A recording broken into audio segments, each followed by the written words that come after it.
우리가 그러니까 예수님을, 사실 예수님을 통해서 저희는 하나님을 만나게 되는 거잖아요. 예수님은 저희에게 있어서는 핵심 인물이시고, 예수님 없으면 아무것도 안 되는데, 근데 이제 예수님은 이 전체 성경에서 이제 언제 등장하시냐면은 역사적으로 성경에서 언제 나오시죠? 그죠? 신약 때 이제 딱 등장을 하신단 말이에요. 그러면 예수님은 구약에는 안 계셨냐 했을 때는 아니라는 거예요. 전혀 아니고, 지금 방대한 스토리가 있는데, 이 방대한 스토리에서 많은 경우 저희가 그 기초가 되고 근본이 되고 본질이 되는 것들을 이게 다루지 못한 상태에서 사실은 제가 봤었을 때는 신약은 주석책이에요. 그러니까 모세오경의 주석이 사실은 신약이에요. 네, 모세오경과 이제 선지서와 시가서가 있는데, 예수님께서 그 제일 많이 인용하신 그 두 책이 있다면은 구약에서 어느 책인지 혹시 아세요? 예수님께서 이 땅에 계셨을 때 제일 많이 인용하셨던 두 책. 이사야서도 있고 신명기를 제일 많이 쓰셨고, 그 다음에 시편이에요. 네.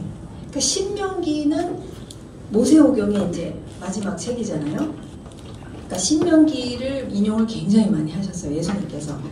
사실 사도 바울도 그렇고 예수님도 그렇고 지금 신약에서 이것을 풀어가시는 거를 뭘 풀으시는 거냐면, 사실은 모세오경과 구약에서 일어나는 그 핵심적인 어떤 개념들에 대해서 그것을 그거는 이거다 하고 못을 박으시는 게 이제 예수님이 직접 오셔서, 그러니까 살아계신 말씀이 직접 오셔서 그렇게 하셨다는 거죠. 그러면은 저희가 사실은 어디를 많이 알아야 되냐면은 모세오경 플러스, 그러니까 사실은 모세오경을 굉장히 잘 알고 있는 것이 무지무지 중요하다는 것을 이제 이스라엘에서 살면서 점점 더 저희가 깨닫게 됐습니다. 그래서 이제 그 중에서도 이제 더 핵심이 되는 게 아무래도 창조 이야기가 되겠죠. 시작점이 그렇게 되다 보니까. 그래서 이제 제가 타이틀을 나는 어디서 왔든 가정 세미나를 왔는데 이게 뭐지? 생각하시겠지만, 사실은 저희가 가정을 이루기 전에 내가 어디서부터 왔고 내가 지금 어디 있으면 나는 어디로 가고 있는 이 전체 그림, 방향성, 이것을 내가 확실히 알지 못하면 나의 배우자랑 내가 같이 가는 거와 나의 자녀를 이 엄청난 여정 안에서 자녀를 데리고 가야 되는 거잖아요. 그러니까 이것에 대해서 방향 잡는 것을 잘 못하기가 쉬워요. 그냥 하루하루 사는 것을 급하게 그렇게 살다가 그냥 시간이 흘러가 버리기가 너무 쉬워요. 왜냐면 바쁘잖아요. 그렇기 때문에 지금 이스라엘에서 일어나는 일, 뭐 전 세계적으로 일어나는 일, 이런 것들에 대해서 내가 지금 사는 게 바빠 죽겠는데 라고 생각할 수도 있지만, 사실은 이 큰 그림을 갖고 있으면은, 그리고 우리의 자녀는 그럼 어떻게 준비시켜야 되냐가 더 이게 확실해져요. 왜냐면 시대가 너무 빨리 바뀌고 있어요. 제가 말씀드리지만 2023년 10월 7일 이래로부터는 이제는 뭔가가 다시, 그러니까 하나님이 뭔가 새롭게 시작하셨다라는 저는 생각을 확실히 하게 됐습니다. 그러니까 자녀들이 지금 마냥 그냥 흘러가는 시간 속에서 그냥 이렇게 살고 있는 게 아니라는 거예요. 이 아이를 어떻게 너무 빨리 바뀌니까 얘가 신앙을 지키면서 살아남아야 될 텐데 어떻게 해야 되지? 저는 이제 이 생각을 엄청 많이 하게 되거든요. 근데 이제 그러려면은 애는 애고 그럼 나는 어떻게 해야 되는 거지? 이제 그런 질문들을 끊임없이 하게 되더라고요. 그래서 이 부분을 확실하게 저희가 알고 가는 것이 굉장히 중요하다는 생각. 그리고 궁극적으로 내일이 되면은 이제 그 가정의 오리지널 디자인을 할 겁니다. 겉핥기로 할 거고. 그래서 어디서 왔고 어디에 있으며 어디로 가고 있는지 그것을 창조 이야기에서 저희가 살펴보고 싶습니다. 그래서 첫 번째 세션은 창조주 하나님을 바로 알지 못하면 내가 누구인지 알 수 없다. 네. 근데 디자인을 그렇게 하셨기 때문에 이게 기정사실이에요. 그러니까 저희가 창세기 1장 26절에서 28절 말씀을 보게 되면은 하나님께서 우리 인류를 그분의 형상으로 만드셨기 때문에 그분을 보려면 누구를 몰라면 내 자신을 몰라요. 그분의 형상을 입었기 때문에, 이미지를 캐리하는 사람들이기 때문에 그분에 대해서 굉장히 잘 알고 있어야지, 점점 알아가야지만이 내가 누구이며 내가 어떻게 살도록 디자인이 되어진 존재라는 거와 우리 자녀들도 그렇게 살 수 있도록 이 불필요한 요소를 다 잘라내고 얘를 가이드해 줄 수 있고 서포트해 줄 수 있는 역할을 하게 돼. 안 그러면요, 군더더기에서 막 헤매는 거예요. 군더더기, 비본질적인 거에서 이제 막 애를 갖고 어떻게 막 하고 이렇게 되기가 쉬워요. 왜냐면 저도 이제 중딩이가 됐거든요. 그래서 이제 그거를 경험을 하고 있습니다. 저는 이 군더더기 속에서 헤어나와서 어떻게 하면 이 아이를 그 비본질적인 것에 이렇게 막 휘말려 들어가지 아니하고 정말 본질적인 것을 붙잡고 이 전진을 어떻게 하면 전진을 할 수 있을까, 제가 이제 그 고민 속에서 이제 지내고 있습니다. 그래서 첫 번째 질문은, 사람이 예수님을 믿고 위로부터 거듭나는 거죠. 근데 분명히 성경에서는 위로부터 거듭난다는 표현을 쓰십니다. 믿음의 삶을 시작하기 위해 왜 창조 이야기부터 말씀 공부를 시작해야만 하는가? 여러분 어떻게 생각하세요? 제가 이제 이 질문을 다른 말로 하자면, 예수님을 믿은 다음에 믿자마자 제일 먼저 공부해야 될 책은 요한복음이 아니라 창세기여야 된다는 확신이 있어요. 저는 요한복음은 너무 어려워요. 요한복음으로 띄어버리는 것은 주석책으로 들어가는 거예요. 지금 창조 이야기에서부터 모든 그 소위 제자훈련, 그러니까 하나님은 누구시며 내가 누구인가, 이것을 시작하는 것은 저는 이제 창세기를 해야 되고 특별히 창조 이야기부터 해야 된다는 확신을 갖고 있는데, 왜 그런지를 저희가 아마 다 짐작하시겠지만 깊이 있게 살펴보도록 하겠습니다. 그래서 첫 번째 질문은 우리의 배경이 무엇이냐가 이제 질문입니다. 나는 어디서 왔는가? 예수님을 만나기 전에 나는 본질적으로 어떤 상태였는가? 철저히 저는 말씀으로만 보겠습니다. 말씀에서 하나님께서 어떻게 묘사하고 계시는지, 우리의 상태, 전혀 하나님을 알지 못하는 상태를 어떻게 묘사하시냐면은 제일 세게 말씀하시는 게 에베소서, 사도 바울이죠. 에베소서 2장 12절 말씀입니다. 그때 여러분은 그리스도와 상관이 없었고 이스라엘 시민권에서 제외되어서 약속의 언약들에서는 외인으로서 세상에서 아무 소망이 없이 하나님도 없이 살았습니다. 굉장히 아주 신랄하게 지금 사도 바울이 표현하고 있어요. 그리스도가 헬라어입니다. 히브리어로는 메시아이죠. 근데 이 표현이 뭐냐면 이스라엘의 왕의 공식 칭호입니다. 지금 이스라엘의 왕과는 우리는 무관한 존재였다는 거예요. 전혀 그죠, 상관없죠. 왜냐면 우리는 한국 사람인데 이스라엘 시민권자가 아니라는 거예요. 그러니까 지금 이스라엘 국가의 시민권자라는 뜻이 아니라 지금 이스라엘이라는 하나님께서 세우신 언약 백성 그 공동체에서 우리는 제외된 존재예요. 이방인이기 때문에 한국 사람이죠. 그래서 당연히 약속의 언약들에서는 외인입니다. 전혀 상관이 없어요. 그 언약이 나랑은 상관이 없다라는 거예요. 그 다음에 세상에서 아무 소망 없이 살았습니다. 하나님도 없이, 이 이스라엘의 하나님도 없이 살던 존재였어요. 그러니까 우리 모두가 예수님을 믿기 전에는 이런 존재였다라는 거예요. 사도 바울이 분명하게 이야기하고 있습니다. 13절, 여러분이 전에는 하나님에게서 멀리 떨어져 있었으나 이제는 메시아, 왕이신 메시아 예수 안에서 그분의 피로 하나님께 가까워졌습니다. 이 표현은 하나님께서 어떤 피로 가까워졌다라는 이 표현은 제사장 들이 사용하는 표현이에요. 네. 어떤 제사에서, 그러니까 우리가 생각하는 제사 말고 성경 안에서 나오는 제사, 그러니까 제사장 나라가 사용하는 표현이에요. 어떤 피로 말미암아 하나님께 지금 가까워진 거예요. 저희는 멀리 있었는데, 아무런 상관이 없었는데. 그럼 두 번째 질문은, 그러한 나는 어떻게 위로부터 거듭나서 새 피조물이 되었는가?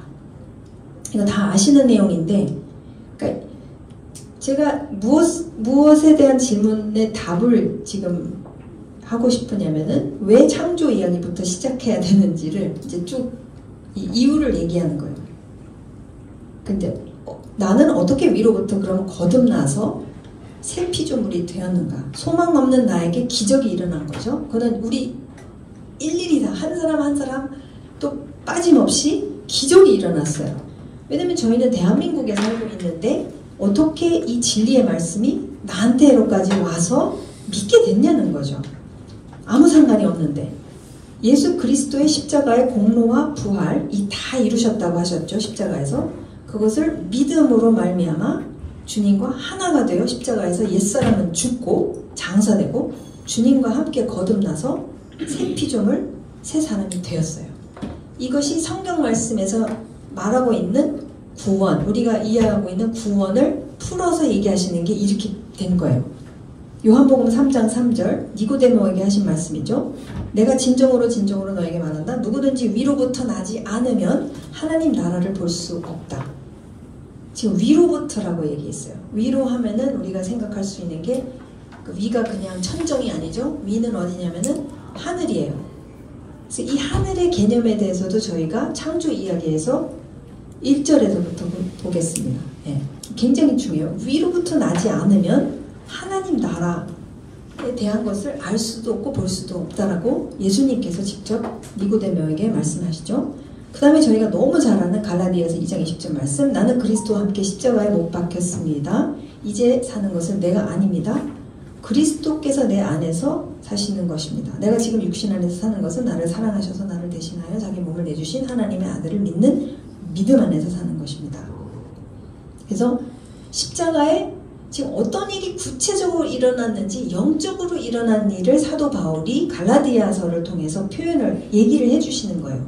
실제로 우리는 예수님과 함께 십자가에 못 박혔다라는 것을 분명하게 말씀해주고 있고 그 다음에 로마서가 굉장히 중요해요. 로마서 6장에 보면은 여러분 저희가 침례교기 때문에 저는 굉장한 플러스가 있어요. 저희가 만약에 예수님을 믿게 되면서 예수님과 결혼식할 때 이렇게 뿌리는 걸로 했었으면 훨씬 더 의미를 우리가 깨닫지 못했을 텐데 여러분 다 물에 담그셨죠?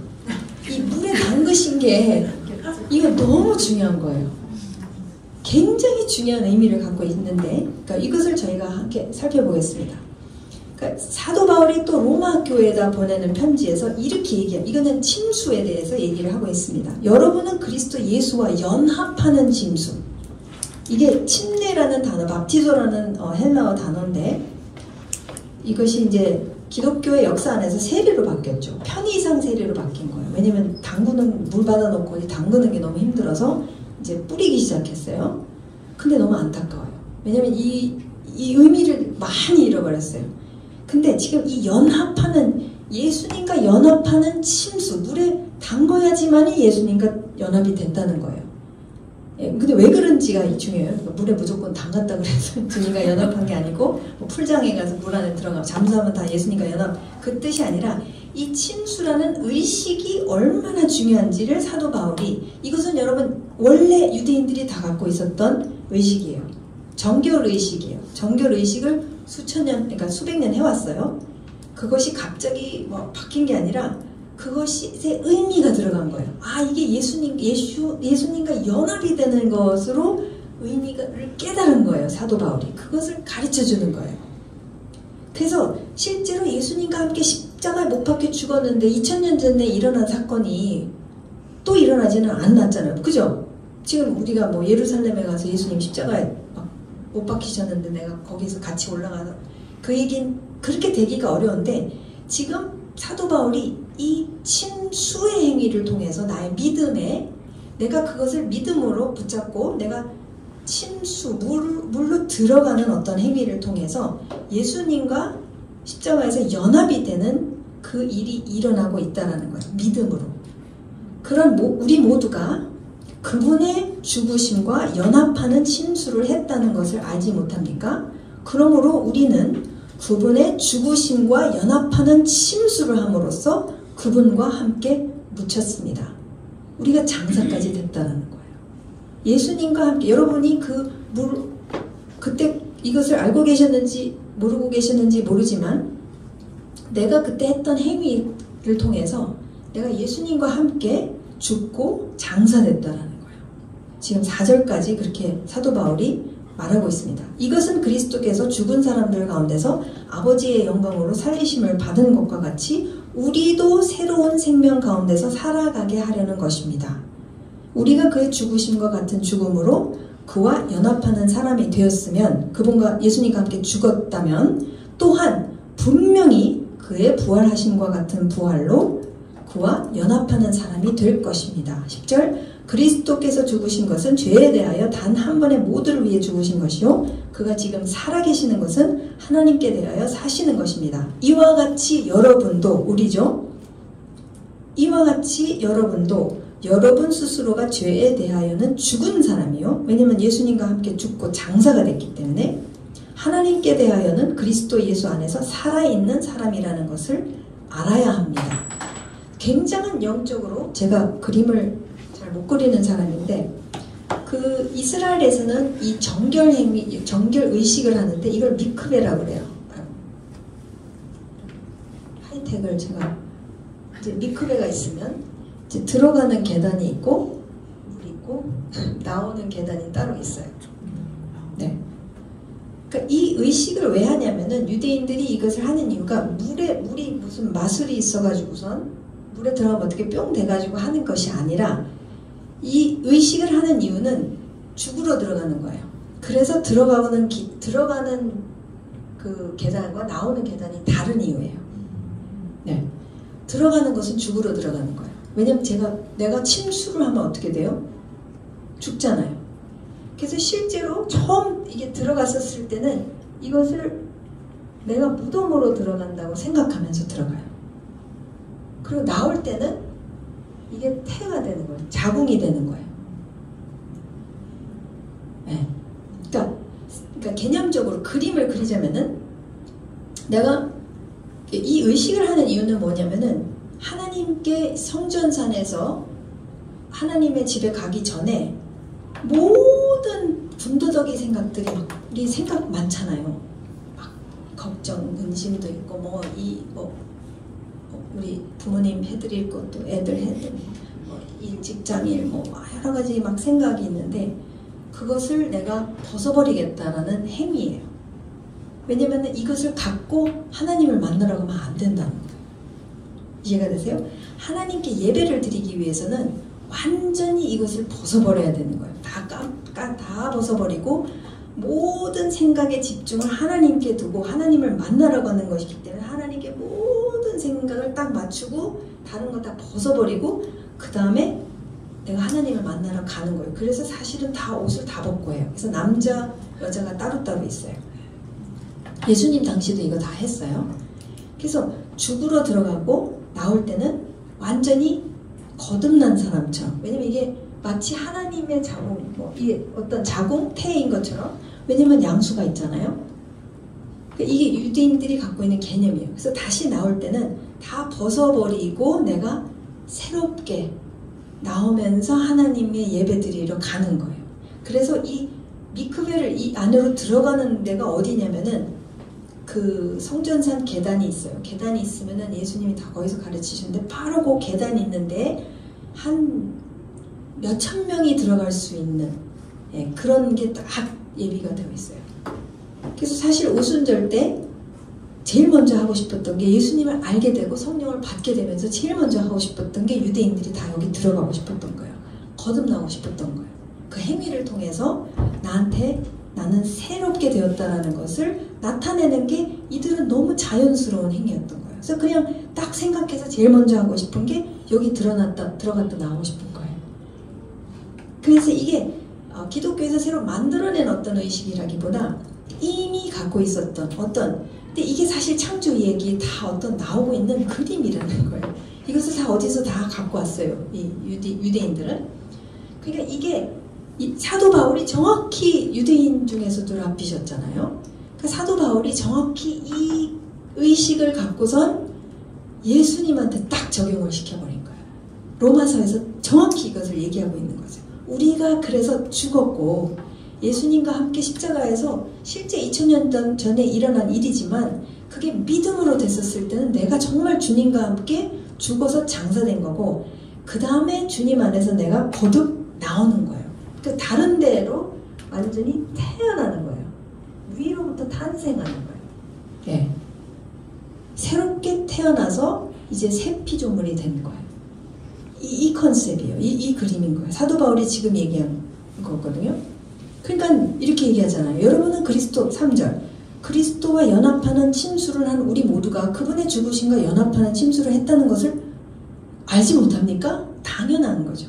그거 당연히 알아야 되는 거 아닙니까? 이렇게 질문을 하는 거예요. 이런 일이 우리에게 일어났기 때문에 죄에 대해서는 당연히 그 존재, 옛날의 이용선은 이미 죽었다는 거예요. 죽어서 없어졌고 나는 새 피조물이라는 그것을 이제 사도 바울이 묘사하고 있는 거죠.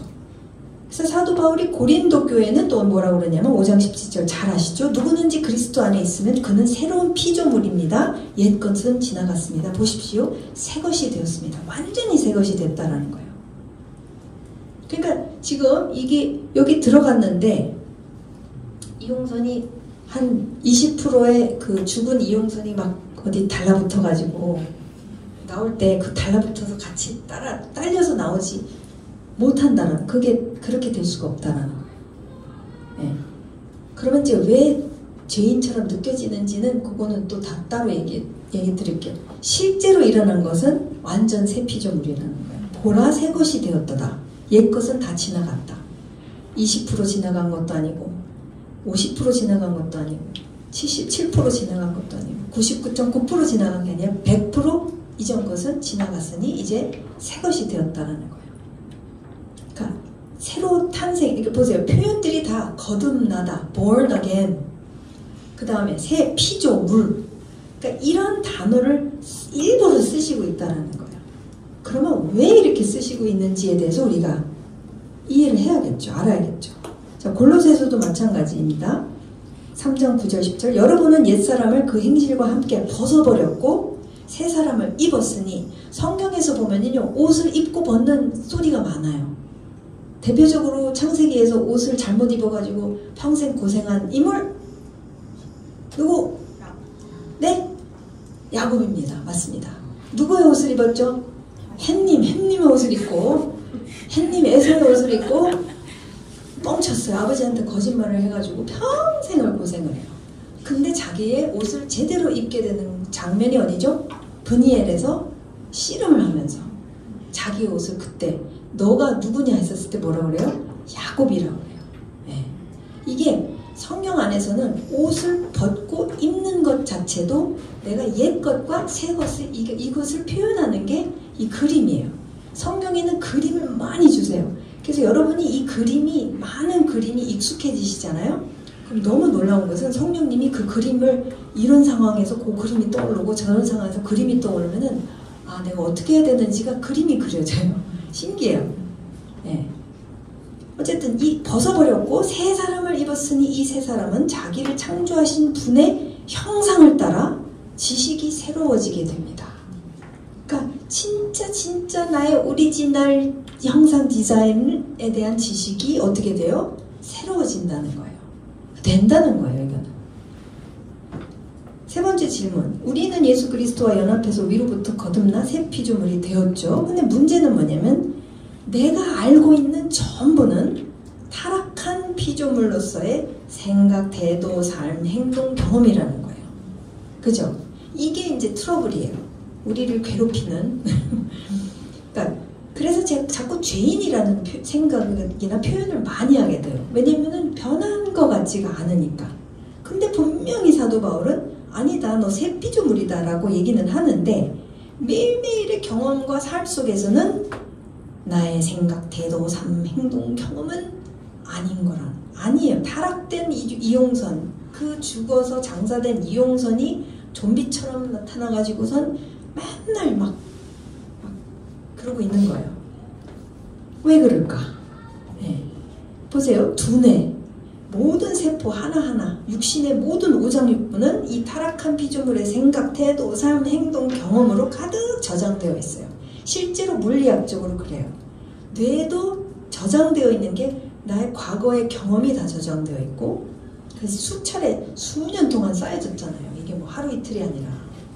물론 예수님을 언제 만났냐에 따르지만 근데 어쨌든 어른이 되어서 만났으면 이게 막 수년 동안의 그 아닌 것들이 그냥 오장육부 세포에 저장되어 있는 상태에서 이제 있단 말이에요. 그러니까 그 다음에 제가 물어보고 싶은 이게 굉장히 중요해요, 여러분. 이 타락한 피조물, 우리 타락한 인간이죠. 타락한 인간이 어떤 신이라고 합시다. 과 관계 또는 소통할 수 있는 유일한 방법은 무엇일까요? 타락한 인간이 이 신이랑 소통할 수 있는 방법은 딱 하나로 나와 있어요. 성경에 보면 하나로 얘기해요.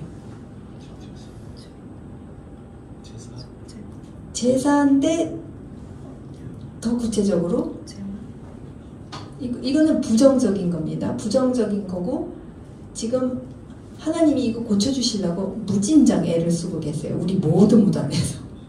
우리 타락된 인간이 할 수 있는 이 신이라는 거랑 뭐 교통하기 위해서 소통하기 위해서 관계하기 위해서 할 수 있는 것은 요 형태밖에 없어요. 성경에서 굉장히 하나님이 세게 다루시고 계시는 건데 구약에서는 많이 나오는 힌트를 엄청 주고 있는데 제사인데 누구를 향한 제사예요?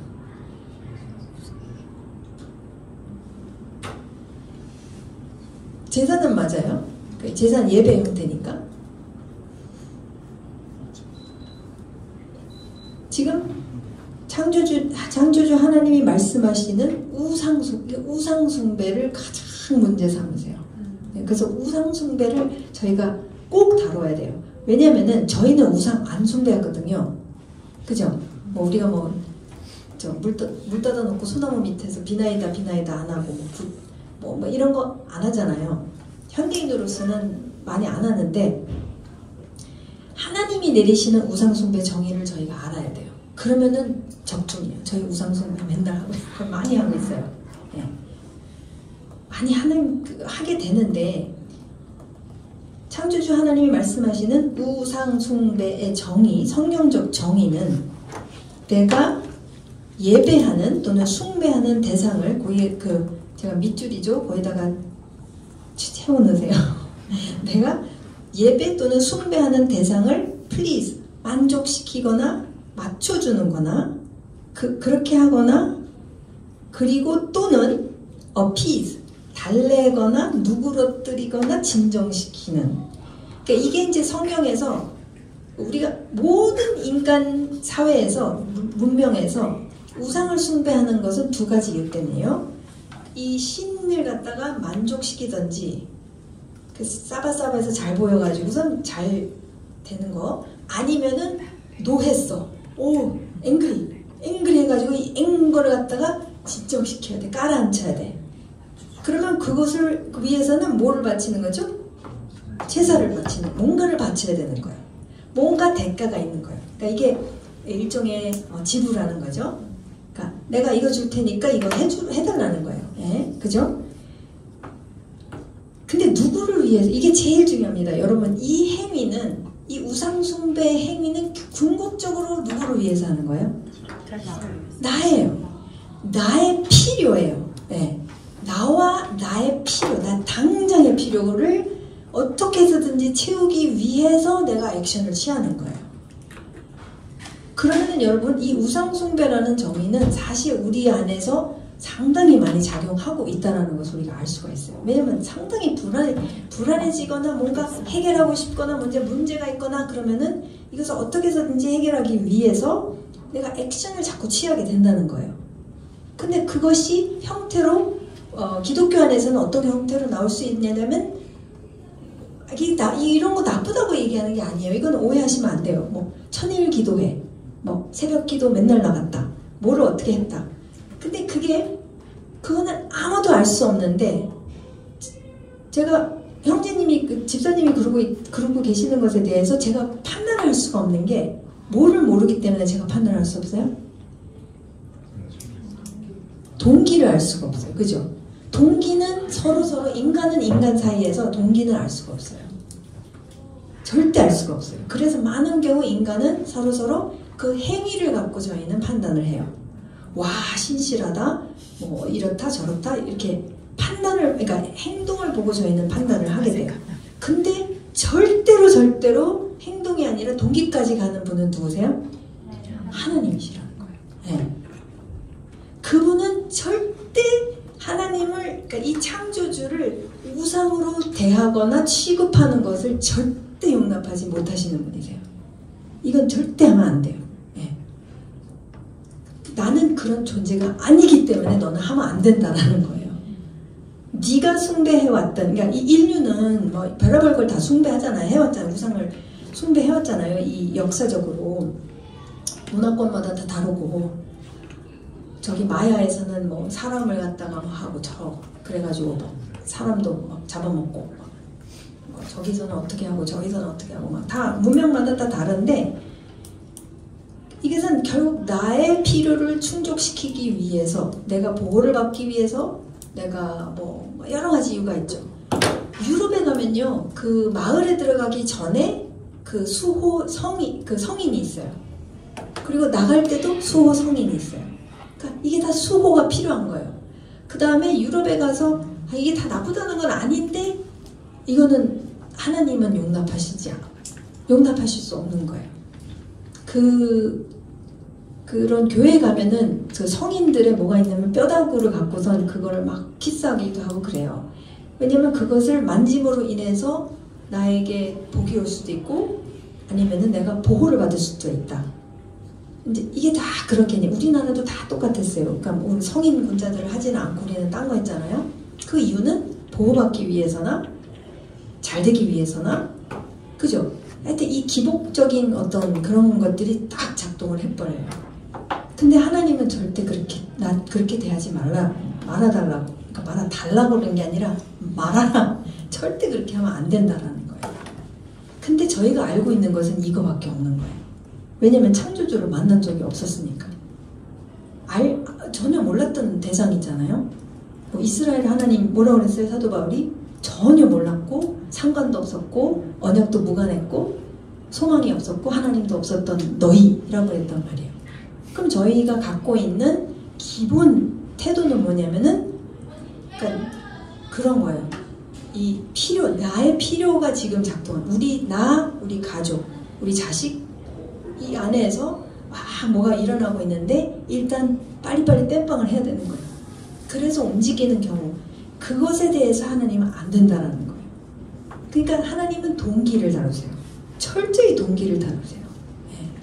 우리는 동기가 안 보이는데 창조주 하나님은 동기를 보고 계신다라는 거예요. 그렇기 때문에 우리가 이걸 바꿔야 되는 거예요.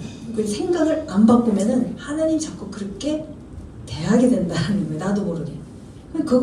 그게 전부니까. 그걸로 작동해 왔으니까 모든 것이. 내 필요가 굉장히 중요해요. 필요가 중요하지 않다는 게 아니에요. 하나님은 내가 네 필요 다 채워줄게가 지금 창조주가 하시는 건데, 우리는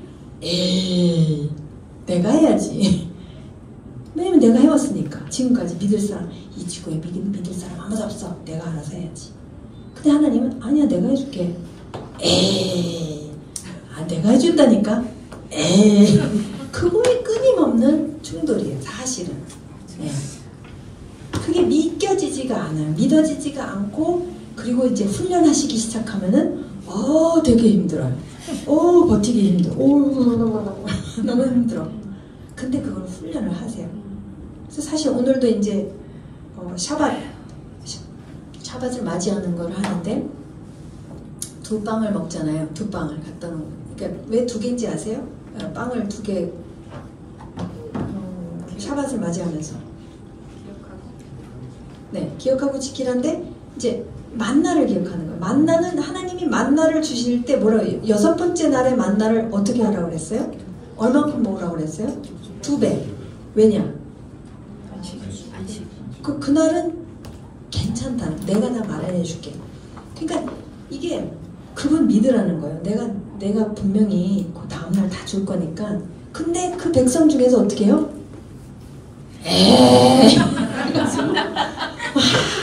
이만큼 쌓아왔어. 근데 걔네들이 다 어떻게 됐어요? 막 썩어, 막 냄새나고 막 구더기가 막 생기고. 네. 근데 많이 모은 사람, 적게 모은 사람 가서 봤더니 다 재보니까 오 신기해. 다 똑같아. 딱 필요를 딱 채워주신단 말이에요. 그 지금 가르쳐 주시는 거예요. 우리 에이 하는 것을 계속 그걸 40년 했다고 생각해 보세요. 40년. 예. 그걸 기억하라는 거예요. 마련해 주신다는 거예요. 아 불안해. 엄청 불안하잖아요. 그죠? 근데 내가 마련해 줄 거다. 믿어라. 그러니까 다윗이 노래하잖아요. 우리 그 노래 너무너무 노래로서는 좋아하지만 삶으로 살려면 여호와는 나의 목자시니 내게 부족함이 없으리로다 라고 이제 다윗은 정말 믿었어요. 그걸 경험한 사람이에요. 그래서 그 시편이 나오는데 우리는 노래는 하는데 삶 속에서는 가 작동하기가 더 쉽죠. 근데 훈련하세요. 하나님 훈련하시면서 저희가 변하는 거 많거든요. 왜냐면 경험을 못 해봤으니까. 그것도 다 아세요. 너 잘 모르지? 근데 믿어봐. 믿음을 걸면은 경험을 시켜주신다는 거죠. 어쨌든 이게 이 우상숭배, 그래서 하나님이 구약에서 보면은 우상숭배 갖고 그렇게 이스라엘과 그렇게 부딪히고 또 너무 부딪히는 나머지 어떻게 하냐면 아예 쫓아내세요. 너무 우상숭배를 하다 보니까 안 되겠다. 이 땅에서 나 좀 잠시 나가라. 그래서 70년 내보내요. 왜냐면 이거 지속되면은 땅이 다 물들어 버리면 이거 회복하기조차 어려워지니까 70년 잠깐 나가. 그 다음에 거기서 깨달아요. 주여 예루살렘을 바라보면서 갈망하면서 그러면서 남은 자들이 소수가 돌아와요. 사실 많이 안 돌아와요. 소수가 돌아와요. 그러니까 이게 하나님이 훈련을 시키시는 거예요. 에이 하는 것을 아니야 진짜 내가 진짜 마련해 주니까. 그래서 이게 우리 안에 있는 하나님을 몰랐었던 우리가 갖고 있는 이 필요에 따라서 자꾸 이렇게 작동하는 것들이 있어요. 사람마다 다르게 나타나요. 근데 있어요. 근데 다 똑같이 있어요. 없는 사람 제가 봤을 때 없을 거예요. 예. 그러니까 괜찮아요. 그러니까 아니 뭐 있어서 괜찮다는 게 아니라 나만 있는 거 아니야. 막 그거 갖고 걱정하고 계실 필요 없다는 거죠. 왜냐면 이게 다 우리 모두의 문제라는 거죠. 그러니까 창조주 하나님은 이 내면의 동기까지 다루시면서 그것을 이제 자유케 해주신다는 거예요. 진짜 믿음으로 갈 수 있게 해주시는 거예요. 근데 그 다음에 이제 하나님의 말씀에서 보면 창조주 하나님은 우리가 주님을 우상으로 예배하고 취급하는 것을 절대 용납하시지 않으시죠. 첫 번째 계명이 그거잖아요. 절대로 내 얼굴 앞에 다른 신을 두지 말라고 하시죠. 왜냐면 하나님의 얼굴을 봐야 되는데 그래야 이게 그분의 얼굴을 봐야지 내가 누군지를 알 수 있는데 그분의 얼굴 앞에다가 딴 걸 갖다 놓으면 그 딴 거를 보고선 그게 하나님인 줄 알고 막 믿고 막 열심히 하는데 아니었다는 거죠. 그러니까 하나님이 우상을 허락하실 수가 없는 게 지금 제가 형상이자 하나님의 형상이잖아요. 자, 하나님의 형상이면 이게 거울이라고 생각하면 어쨌든 지금 하나님을 바로 봐야지만이 제가 내가 이런 존재구나? 무슨 내가 이런 존재로서 살아갈 거 아니에요? 근데 그 앞에다가 우상을 두잖아요? 그러면은 이게 다 완전히 다 뒤틀어지기 시작해요. 그러면서 지금 문제는 우상을 우상이라고 하지 않고 우상을 하나님이라고 하는 게 문제예요. 이스라엘 백성의 가장 큰 문제가 여호와가 아니고 바알인데 바알을 여호와라고 그랬어요. 지금 여러분이 이스라엘에 오시면 제가 보여드릴게요. 그게 유적 물에서 나와요. 제가 생각했던 것은 이스라엘 백성이 그러니까 바알을 숭배했을 때 그냥 진짜 바알을 숭배한 줄 알았더니 그게 아니라 여호와라고, 그러니까 바알을 여호와라고 하고선 숭배했다라는 거예요. 그러니까 다 비슷그림무리한 거예요. 이거 다 하나님이 이스라엘 백성한테 하라고 그런 것을 하는데 엉뚱하게 지금 하고 있는 거예요. 그게 더 무섭더라고요. 딴 거를 갖다 놓고 하나님이라고 하니까 그러니까 이게 다 완전히 뒤틀어지기 시작하고 사회가 다 뒤틀어지기 시작하고 이게 이제 우상숭배의 큰 문제예요. 그래서 너희들이 그 배경에서 오기 때문에 하나님이 이것을 처음부터 다 고쳐주셔야 된다. 도와주셔야 되는 거예요. 그걸 알고 계세요. 그래서 우리는 새 피조물로서 창조주 하나님의 하나님됨을 알아가고 주님과 올바르게 관계하며 주님을 예배하는 것이 무엇인지 배워야만 합니다. 그러니까 여러분이 예배하고 하는 것들이 그냥 교회에 와서 예배를 참석한다고 해서 예배를 배우는 게 아니라는 거예요. 그건 행위예요. 행위에 불과한데 예배의 진정한 의미가 무엇인지를 알아야 우리가 진짜 예배를 드릴 수가 있다는 거예요. 그리고 교회에만 와서 예배하는 것이 아니잖아요. 어디를 삶 속에서의 예배가 진짜 무엇인지 알면 그분과의 관계가 올바르면 예배는 이루어지고 있다는 거예요. 어디에 계시든지 간에 직장이든 어디든지 간에 모든 관계성 안에서 진짜 예배 속에서 이제 모든 것이 다 하나님을 바로 이제 알고 거기에서부터 모든 것이 관계성이 다 풀어진다는 것이죠. 근데 이것을 어떻게 배우고 알아갈 수 있는가? 창조주 하나님은 네 번째 질문이죠. 창조주 하나님은 왜 새 피조물이라는 표현을 사용하셨을까? 무엇을 강조하시고 무엇과 대조시키시는 것인가? 자, 새 피조물이라고 사도 바울도 표현하고 거듭나는 표현을 쓰죠. born again이라고 하죠. 근데 왜 그러셨을까요? 생각. 새 인간이라고 하실 수도 있고, 새 사람이라고는 하셨죠. 다르게 표현하실 수 있는데 꼭 이 피조물이라는 단어를 쓰셨단 말이에요. 그것도 새 피조물. 새 피조물이면은 그 전에는 어떤 피조물이었죠? 네, 한 피조물. 쓰레기 같은 놈. 네, 타락된 피조물인 거죠. 네, 피조물은 안 바뀌어요. 그죠? 지금 타락된 어떤 피조물의 상태였는데 지금까지 그렇다고 얘기를 하고 있잖아요. 사도 바울이. 근데 이제는 예수님과 함께 죽고 장사되고 부활하면서 거듭남으로 인해서 위로부터 거듭남으로 인해서 새 피조물이 됐다라는 거예요. 그러면 새 피조물이 된다는 것은 도대체 무슨 의미이며 어떤 모습일까? 모델이 필요하잖아요. 근데 모델을 많이 못 보셨죠? 저도 못 봤어요. 그래서 뭔지 몰라요, 잘. 근데 그렇게 사시는 분들을 이제 주변에 주셨다는 거죠. 내가 새 피조물로 매일 산다는 것은 어떤 모습일까? 사실 이게 여러분 이 가정 세미나에서 가장 핵심적인 포인트가 내가 부모가 새 피조물로 매일 사는 모습은 어떤 모습일까를 아시잖아요?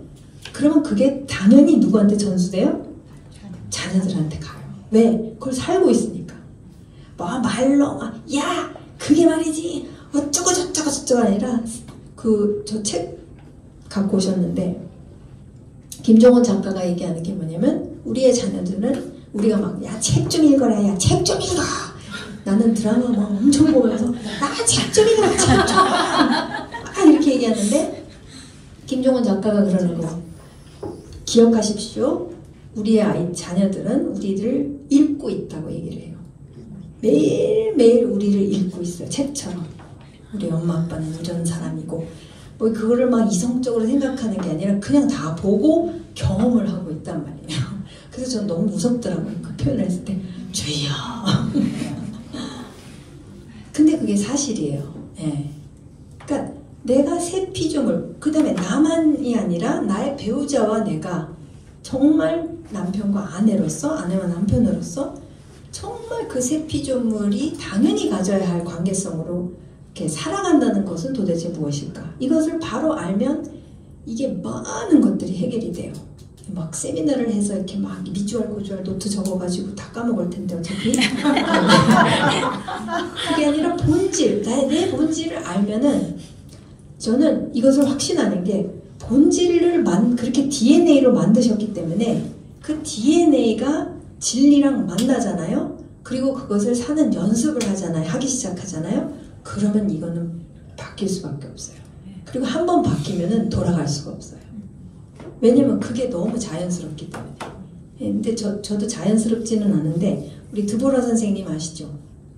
드보라 선생님은 굉장히 자연스러우세요. 그래서 그분을 봤기 때문에 드보라 선생님이랑 아리엘 선생님을 사실 모델로 그러니까 눈 씻고 제가 많지는 않은데 진짜 곁에서 진짜 그렇게 사시는 것을 저희 같은 아파트에서 살면서 진짜 볼 수 있었기 때문에 아 이건 되는 거구나가 확실하게 알게 됐어요. 그리고 저희도 이제 그렇게 살려고 이제 지금까지 걸어온 것이죠. 그래서 어떤 모습일까?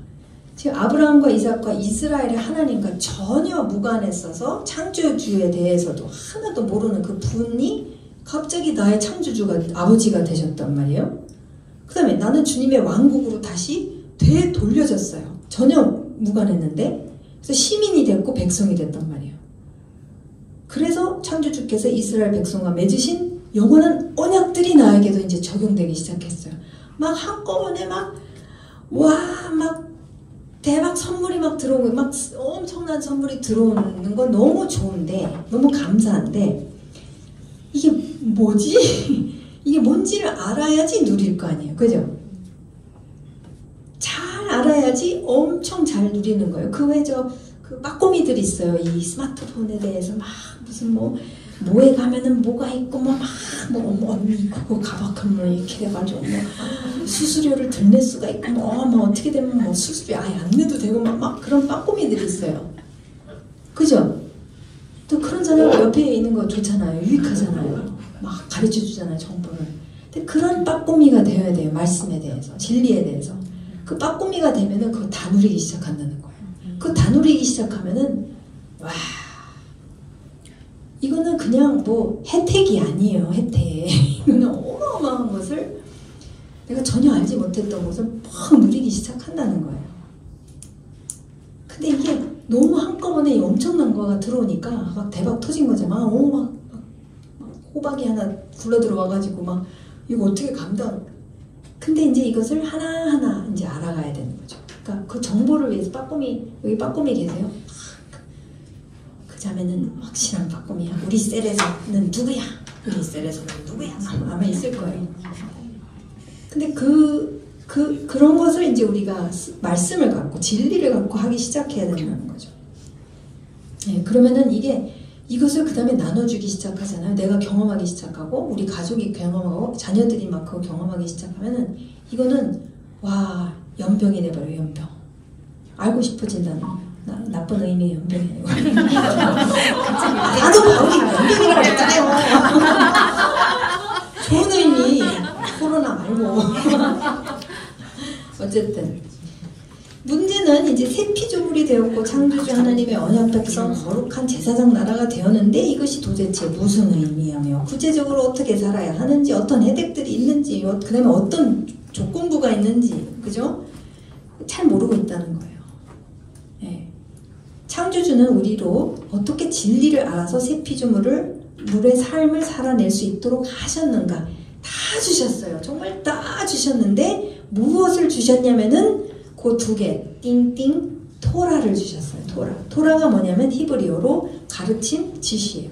하나님은 말씀을 통해서 가르쳐 주시고 지시해 주시면서 우리한테 미주알 고주알 이 혜택이 무엇인지를 쫙 알려주신다는 거예요. 굉장히 자세하게 알려주세요. 인물들을 통해서 알려주시고 시를 통해서 알려주시고 선지자들을 통해서 알려주시고 역사를 통해서 알려주시고 하나님께서는 이 토라를 통해 당신을 계시하시는 이 창조주 하나님이시라는 거죠. 토라를 주셨어요. 하나님은 저희가 어떻게 할 수가 없는 게 이 기록된 말씀을 통해서 당신에 대해서 다 계시하시기로 작정을 해버리셨어요. 다른 방법이 있기는 해요. 성령님께서 오셔서 부흥을 하실 수도 있지만 그거는 역사적으로 뜨문뜨문 있잖아요. 근데 여러분 매일 소유하고 있는 게 뭐예요? 비구자는 거.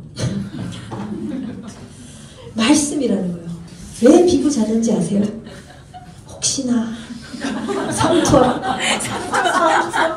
삼투압이 좋은 건지 어떤 건지 이게 좀 들어왔으면 하는 마음에서 비구자기도 하는데 어쨌든 그 방법을 선택하셨어요. 말씀으로 기록된 말씀으로 계시하셨기 때문에 이것을 내가 안 들여다보면 알 길이 없어요.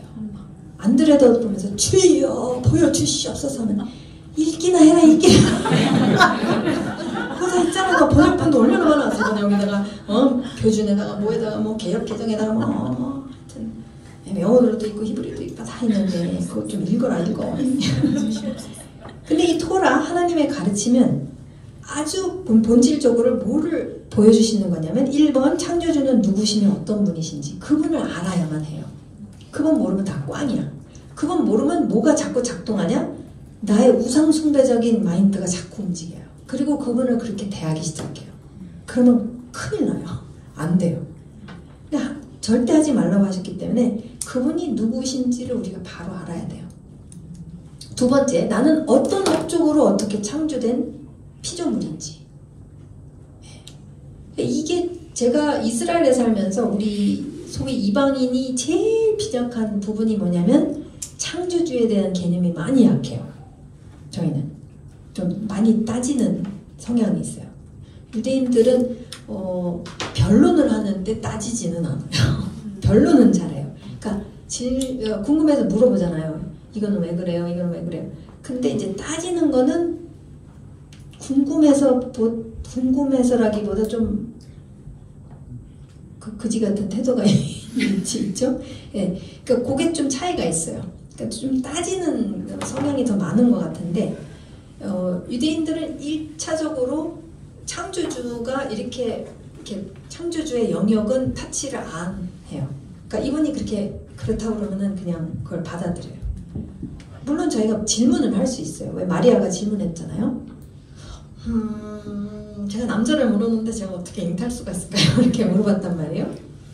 근데 이제 그걸 어느 정도 알아야 되는 니고데모가 있는데 니고데모가 어떻게 사람이 엄마의 몸에 다시 들어가지고 다시 거듭날 수가 있죠? 그렇게 물어봤을 때 예수님이 야 너는 지금 학자인데 지금 뭐하고 있는 거야?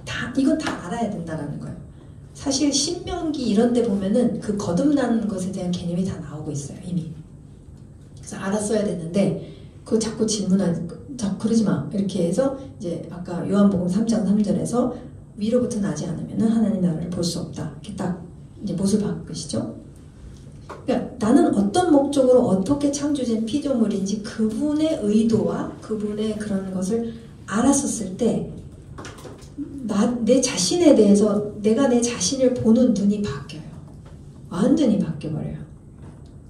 그리고 내가 나의 배우자를 보는 눈이 바뀌고 내가 내 자녀들을 바라보는 눈이 바뀌고 내가 내 형제 자매들을 바라보는 눈이 바뀔 수밖에 없어요. 3번 창조주는 나와 어떤 방법으로 어떻게 관계하시는 분이신지 이것도 굉장히 언약 관계라는 거예요. 하나님은 언약으로 관계하시기로 작정을 하셨어요. 이거는 바꿀 수가 없어요. 싫어요. 그렇게 하지 마세요. 아무리 그렇게 외쳐도 그래 너는 버스 타지 마. 그러니까 아무리 싫다고 그래도 하나님은 언약으로서 관계를 맺으시는 분이라는 거예요. 그러면 우리가 뭘 알아야 돼요? 언약이 뭔지를 알아야 돼요. 근데 저희 이방인이 약한 게 창조주에 대한 개념이 약하고 언약에 대한 개념이 많이 약하더라고요. 제가 여러분이 얘기하는 게 제 자신을 봤었을 때 굉장히 약하더라고요. 저희는 계약 관계에 대해서는 잘 알아요. 네. 계약은 아니지만 언약은 완전히 또 차원이 다르더라고요. 그리고 네 번째, 이 토라를 통해서 하나님은 무엇을 가르치시냐면 내가 창조주와 어떻게 관계해야 하는지, 창조주는 나와 어떻게 관계하시는지, 그럼 나는 창조주랑 어떻게 관계해야 되는지, 그러니까 내가 이 언약에서 해야 될 파트는 어떤 것인지, 그분이 하시는 파트는 무엇인지, 그걸 아주 자세히 얘기하시거든요. 그래서 이것을 정확하게 적중하는 가르침이 토라라는 거예요. 그래서 이것을 빠꼬미처럼 알아야 된다는 거죠.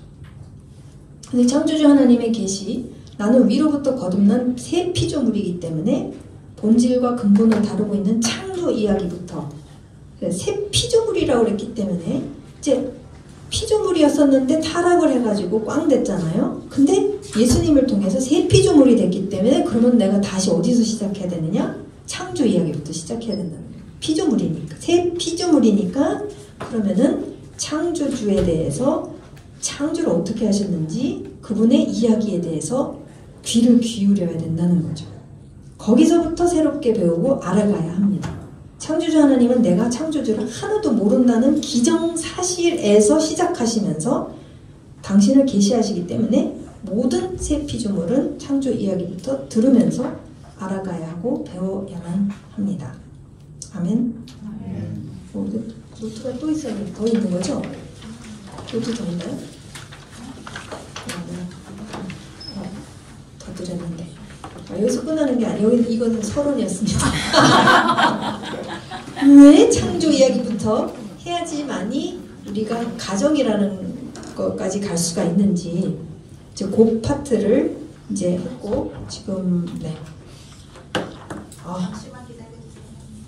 잠시만 기다려주세요. 제가 두 번째 노트 두 번째 노트가 있는데 이거는 그래서 어쨌든 여러분 복음 전도하신 다음에 믿으시게 되잖아요. 그러면은 한번 해보세요. 창세기부터 한번 해보세요. 근데 제가 나부터 잘 알아야겠죠. 그래서 이제 본격적으로 창조 이야기로 이제 들어가겠습니다. 그래서 저의 목표는 제가 암만해서 했기 때문에 할 수 있을 거라고 저는 확신합니다. 저의 목표는 그러니까 이것을 구구절절히 할 수는 없어요. 그러니까 그 구절구절, 그러니까 한 구절구절마다 하는 것은 나중에 줌으로 더 이렇게 해도 되지만, 그러니까 골격을 딱 이렇게 드리도록 하겠습니다. 근데 이제 제가 반드시 다루어야 되는 것은 창세기 1장 1절에서 13절까지는 제가 반드시 이제 다루어야 되고, 그러니까 윗물 아랫물까지는 꼭 해야 되고, 그 다음에 이제 하나님이 인류를 어떻게 창조하셨는지 1장 26절 28절과 2장 6절 7절 말씀을 통해서, 그러니까 7절 8절 말씀, 2장 8절 말씀은 우리 드보라 선생님이랑 이제 깊이 있게 했었잖아요. 그래서 제가 이것을 말씀드린 다음에 여러분이 그 2018년도에 한 그 오리지널 디자인 오브 패밀리 오디페 그것을 보시면은 훨씬 아마 도움이 될 것 같아요. 제가 봤을 때. 저도 이제 다시 봤거든요. 다시 보면서 이것을 다시 정리를 했는데, 그래서 저의 목표는 그래서 2장 끝까지 가는 건데, 이제 그 중간중간은 빼고 적어도 1장 1절에서 13절까지 보고 1장 26절, 7절, 8절을 보고 2장 7절, 8절을 본 다음에 2장 15절을 보고 그 다음에 마지막으로 그 부부, 그러니까 남자와 여자 그 가정을 어떻게 디자인하셨는지 그것을 2장 끝부분이죠. 그래서 거기까지 보고 이제 딱 띄워드리고 저는 사라지는 안 사라지고 어쨌든 그렇게 하는 게 저의 이제 목표가 되겠습니다. 네, 근데 뭐 노트는 올 거니까 그죠? 저 그냥 시작할게요. 네. 네. 혹시 질문 있으세요? 지금까지 나는 이런 거 기대 안 했는데 왜 이런 거 하세요?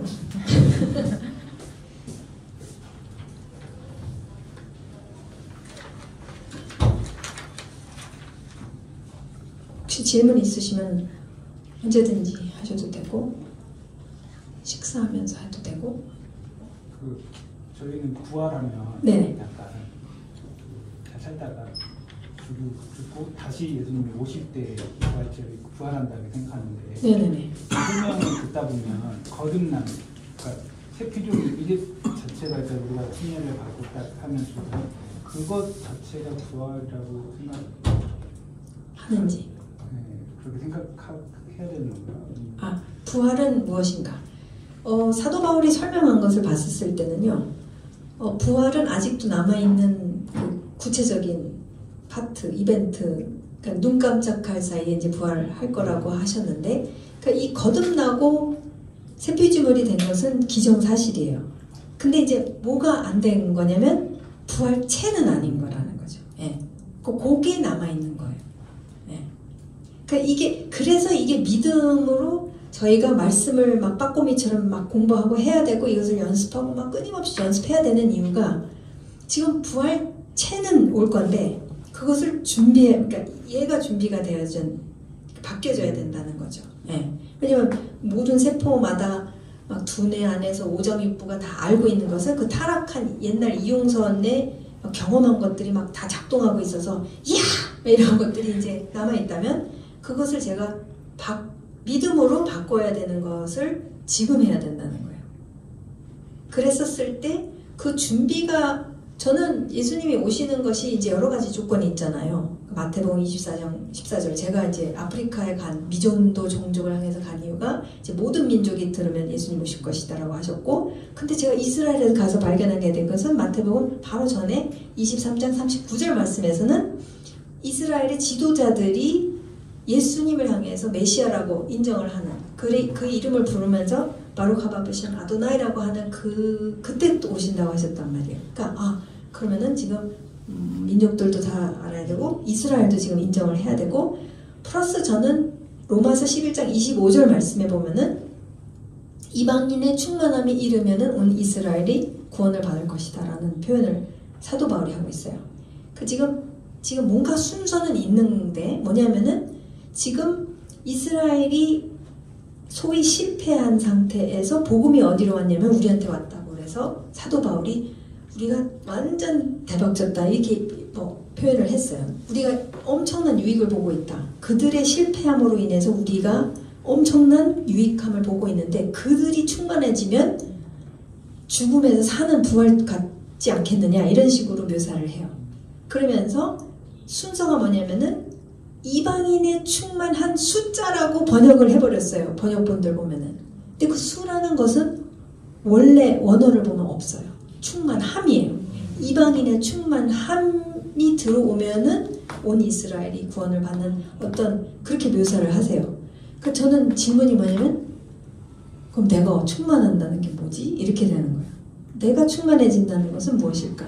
그래서 저는 어디로 가게 되냐면 창조 이야기로 가서 내가 바로 살기 시작하고 그런 모습들이 유대인들, 그러니까 사실 유대인들이 누려야 되는 것을 내가 다 누리고 있다면 그러면 난 질투의 대상이 되지 않을까, 이렇게 시기의 질투가 되지 않을까라는 생각을 저 혼자 개인적으로 하고 있어요. 전 유대인들이요 저를 보고 절대로 시기 질투 안 해요. 죽었다 깨어나도. 제가 보장해서 말씀드리지만 유대인들은 상관이 없어요. 우리는 우리고 그대들은 그대예요. 유대인들은 유대인이고 그게 나쁜 의미가 아니고 너무 거의 2000년 동안 그 분열이 너무 깊기 때문에 같이 할 수 없다고 생각해요. 유대인들이. 왜냐면은 기독교인들이 1700년 동안 핍박을 해왔고 저도 하나. 네.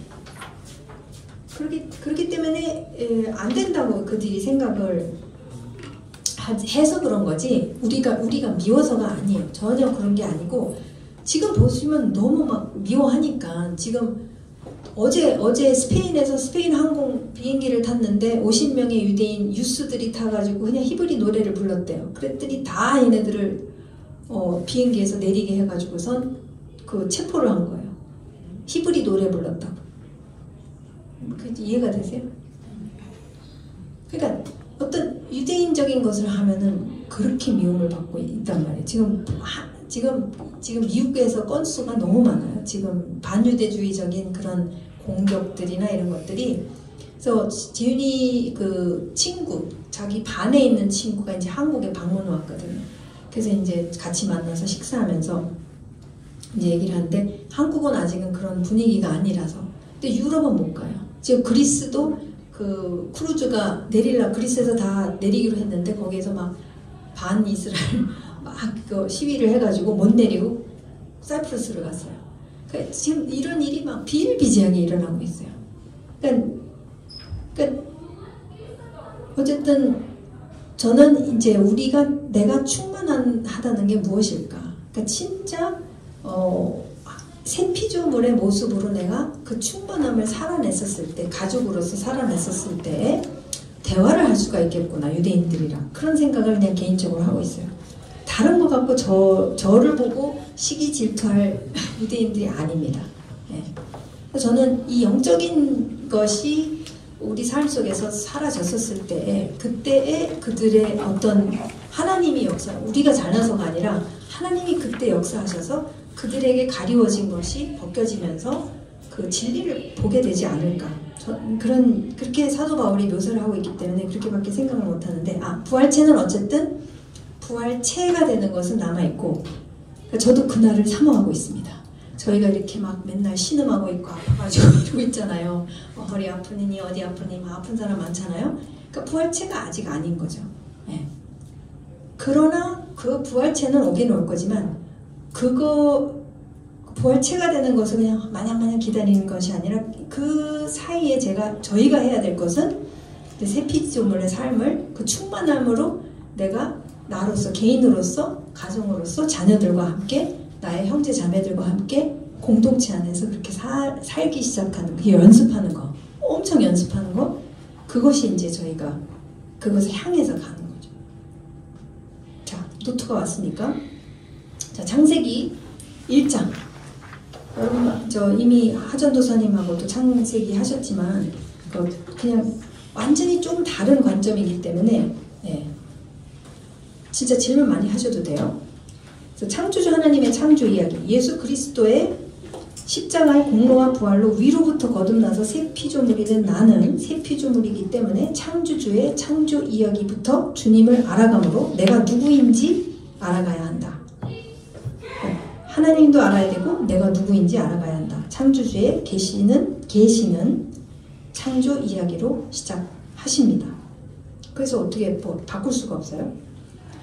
전제가 있어요. 그 대신 이 전제가 사실 굉장히 중요합니다. 여러분이 창조 이야기를 읽으면서 이 전제를 잊으면 안 되는데 뭐냐면은 1번 이 창조 이야기의 첫 번째 청중은 내가 아니라 약 4,000년 전 고대 근동 사람이라는 거예요.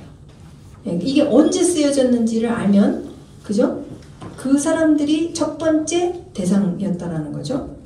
그러니까 그게 언제냐면은 메소포타미아, 바벨론, 아수르, 이집트, 가나안, 헷, 그 지역이에요. 오늘날의 그 중동이라고 불려지는 그 동네 사람들이 이제 고대 근동 사람들을 대상으로 어쨌든 하나님께서 이제 계시를 하십니다. 그래서 우리 현대인이 아니라는 거예요. 네. 그러니까 꼭 이거 명심해야 됩니다. 이거 명심하지 않으면 꼬여요. 왕창 꼬여요. 왜냐면 너무 문화가 다르고 너무 생각이 다르기 때문에. 두 번째, 고대 근동 문명 사회는 모두 각각의 창조 신화를 갖고 있었어요. 하나라도 없는 경우가 없습니다. 옛날 사람들은 다 믿었습니다. 안 믿는 게 이상한 거였어요. 안 믿는 게 미친 짓이었고, 그러니까 우리 현대인이나 안 믿고 무신론이라는 게 있지, 옛날에는 무신론 하면은 무식쟁이만 완전히 예, 완전히 거꾸로였습니다. 그래서 모든 사회 문명은 다 각각 창조 신화를 갖고 있었고 우리도 있었잖아요. 우리는 뭐죠? 단군 뭐 어쩌고저쩌고 뭐 마늘이랑 막 곰이랑 어쩌고저쩌고 다 있어요. 그러니까 이게 왜 중요하냐면 우리의 사회는 어디서부터 왔으며 어디로 가는가에 그 사회가 갖고 있는 방향이라는 거예요. 과거와 뿌리와 우리는 어떻게 하면은 잘 생존할 것이고 어떻게 우리는 번창할 것인가 그것을 담고 있는 스토리가 이 창조신화인 거예요. 그래서 굉장히 중요해요. 가치관, 세계관을 다 담고 있어요. 이 각 문화권 사회의 기원 이야기를 통해 각 사회의 가치관과 세계관을 가르치는 목적을 다 지니고 있었습니다. 이 가운데서 이 수많은 창조 이야기 가운데에서 신화 가운데서 우리의 진짜 창조주는 창조 이야기로 시작해서 창조주의 진리를 이제 계시하시기 시작한다는 거죠. 짜잔 하면서 이 거짓 하면서 자기네들끼리 막 박터지게 싸우고 막 이러는데 그 가운데에서 내가 진짜다 하면서 계시를 하시는 거예요. 3번 하나님의 말씀은 고대 근동 청중들에게 전하는 메시지가 있다는 거예요. 메시지, 목적이 있는 거죠. 그들이 진리에 따라 생명을 선택하고 그들의 선택에 책임을 지도록 요구하고 있습니다. 이게 굉장히 중요해요. 저희가 예수님을 믿으면서 우리가 믿는 자로서 저희가 꼭 해야 되는 것은 항상 생명을 선택하라는 거예요. 하는 생명을 선택하라. 그 얘기는 뭐예요? 생명을 굳이 선택하라고 말하는 것은 뭐를 선택할 수 있기 때문에 그거 하지 말고 이거 선택하라는 거잖아요. 죽음을 선택할 수 있다는 거예요. 잘못 가면은 빗나가면은 죽음을 선택할 수도 있으니까 그러지 말고 생명을 선택하라는 거예요. 그러니까 하나님은 항상 생명의 하나님이시기 때문에 생명을 선택하고 그 모든 선택에 대해서 뭐라고 그러냐면 책임져야 된다는 거예요. 이거 우리 자녀들한테 빡시게 가르치는 거잖아요. 너의 선택에는 책임이 있다. 대가가 있으며 그 선택에는 책임을 져야 한다. 근데 그게 너무 중요해요, 사실. 요즘은 책임을 다 안 지려고 하잖아요. 탓하잖아요, 탓. 너 때문이고, 너 때문이고, 너 때문이고, 뭐 부자들 때문이고, 가난한 사람 때문이고, 뭐 때문이고, 뭐 때문이고, 다 탓하고 자기는 아니에요. 절대로 아니에요. 이게 굉장히 심한, 이거는 완전 재앙이에요, 재앙. 제가 봤을 때. 그런 사람은요, 어떻게 속수무책이야. 왜? 다 탓하는데 자기는 아니고. 나만 아니고 다 탓해. 내 인생 조졌어, 너 때문에. 다 너 때문이야. 너 때문에. 맨날 탓하는. 난 약자야, 약자고. 강자들이 다 맨날 막 해코지라고. 해보자고 이러면서. 근데 하나님은 절대, 그 유대인들은요, 빅텀후드를 제일 싫어해요. 자기를 빅텀으로 만드는 걸 막 역겨워해요. 약해지기 때문에 절대 그러지 말아요. 그러니까 우리를 그렇게 보지 말아달라고 그렇게 얘기를 할 정도예요. 근데 그게 맞아요, 사실은. 우리가 우리 스스로를 난 너 짓밟혔고 뭐 이랬고 저랬고 막 이렇게만 생각하고 살잖아요. 그러면 제가 이게 꽃을 못 펴요. 맨날 진짜 짓밟힌 상태로 사는 거예요. 그렇게 믿고 있고. 그리고 맨날 막 분노와 그 쓴뿌리. 그거 무서워요. 무시무시해요. 쓴뿌리 막 뿜어내는 사람이 있잖아요. 막 부정과 쓴뿌리 뿜빵 죽음을 뿜어내는 사람들이 있단 말이에요. 그런 사람 옆에 있고 싶지 않아요, 사실은. 그렇죠? 저희는 생명을 뿜어내는 사람이라는 거예요. 하나님은 생명을 선택하고 그것을 책임지는 것. 그것을 강하게 말씀하십니다. 근데 하나님의 창조주의 메시지는 고대 근동 사람들한테 동일하게 말씀하신다는 거죠. 신 탓하지 말라는 거예요. 거기는 맨날 신들끼리, 창조 신화를 보면요, 다 신들끼리 박터지게 싸워가지고 인간들은 그 사이에 껴가지고 맨날 얻어 터지는 거예요. 모든 신화가 다 그래요. 따까리 노예요. 맨날 이 신한테 뭐 해줘야 되고 뭐 해줘야 되고 막 똥 닦아줘야 되고 밥 줘야 되고 뭐 해줘야 되고 안 하면 얻어 터지고 막 지네들끼리 싸우면 중간에 빵 터지고. 그게 이 다른 인간들이 만들어낸 창조 신화의 스토리라는 거예요. 그러니까 저희가 알아야 될 게 우리의 이 창조주 하나님은 얼마나 다르신지가 처음부터 막 팍팍팍팍 나오고 있어요. 너무 획기적이세요. 네 번째가 중요합니다. 우리랑 관계되어 있어요. 창조주 하나님의 메시지는 근본과 본질을 다루고 있기 때문에 시대와 문화를 초월한 모든 인류에게 적용이 되고 오늘 우리에게도 생명을 선택하고 그 선택에 책임을 지는 라이프 스타일을 살도록 요구하십니다. 진짜요. 하나님은 시대와 문화권 모든 것을 다 초월하세요. 너무 본질을 다루고 계시기 때문에 다 적용이 된다는 거예요. 그래서 사도 바울이 뭐라고 해요? 로마서에서 빈개치 못하리라. 아무도 근데 저는 뭐 좀 안 된다는 거예요. 너무 근본과 본질을 다루고 계시기 때문에 이거는 시대와 문화와 상관이 없어요. 다 초월하시고 그 본질을 말씀하고 계십니다. 그래서 다 적용이 된다는 거예요. 그래서 오늘 우리에게도 현대인이지만 그리고 문화가 너무 다르지만 생각도 너무 다르지만 그리고 과학이 굉장히 많이 작용하죠. 우리에게는. 그러니까 그럼에도 불구하고 생명을 선택하는 모든 선택들이 일어나야 된다는 것을 분명히 말씀하십니다. 그게 전제예요. 자, 드디어 1절. 이제 1절. 베레시트 바라 엘로힘 에타 샤마임 베타 아레츠. 네, 그래서 히브리어를 좀 제가 그 배 앞에다 우이를 넣는 것은 우리나라는 우이하고 부와 우가 이게 차이가 안 나잖아요. 다 비읍이잖아요. 그래서 우를 얘기하기 위해서는 그 앞에다가 우이를 넣고 아니면은 배요. 비읍이에요. 비읍. 어쨌든 그냥 재미있게 보시라고. 그래서 그냥 직역을 해버렸습니다. 한국말을. 베레시트 바라 엘로힘 에타 샤마임 베타 아가츠는 태초에 창조하셨다. 엘로힘이 천 샤마임과 지 아레츠를 이렇게 말씀하십니다. 이게 저희는 이거 딱 보고선 그 다음으로 팍 넘어가잖아요. 그죠? 솔직히 말씀하세요. 여러분 유년부 시절에 창조 이야기 보고 그 다음에 공부 별로 안 하셨죠? 우리 그림 그리던 시절 모태신앙인 여러분들은 다 그림을 그렸죠.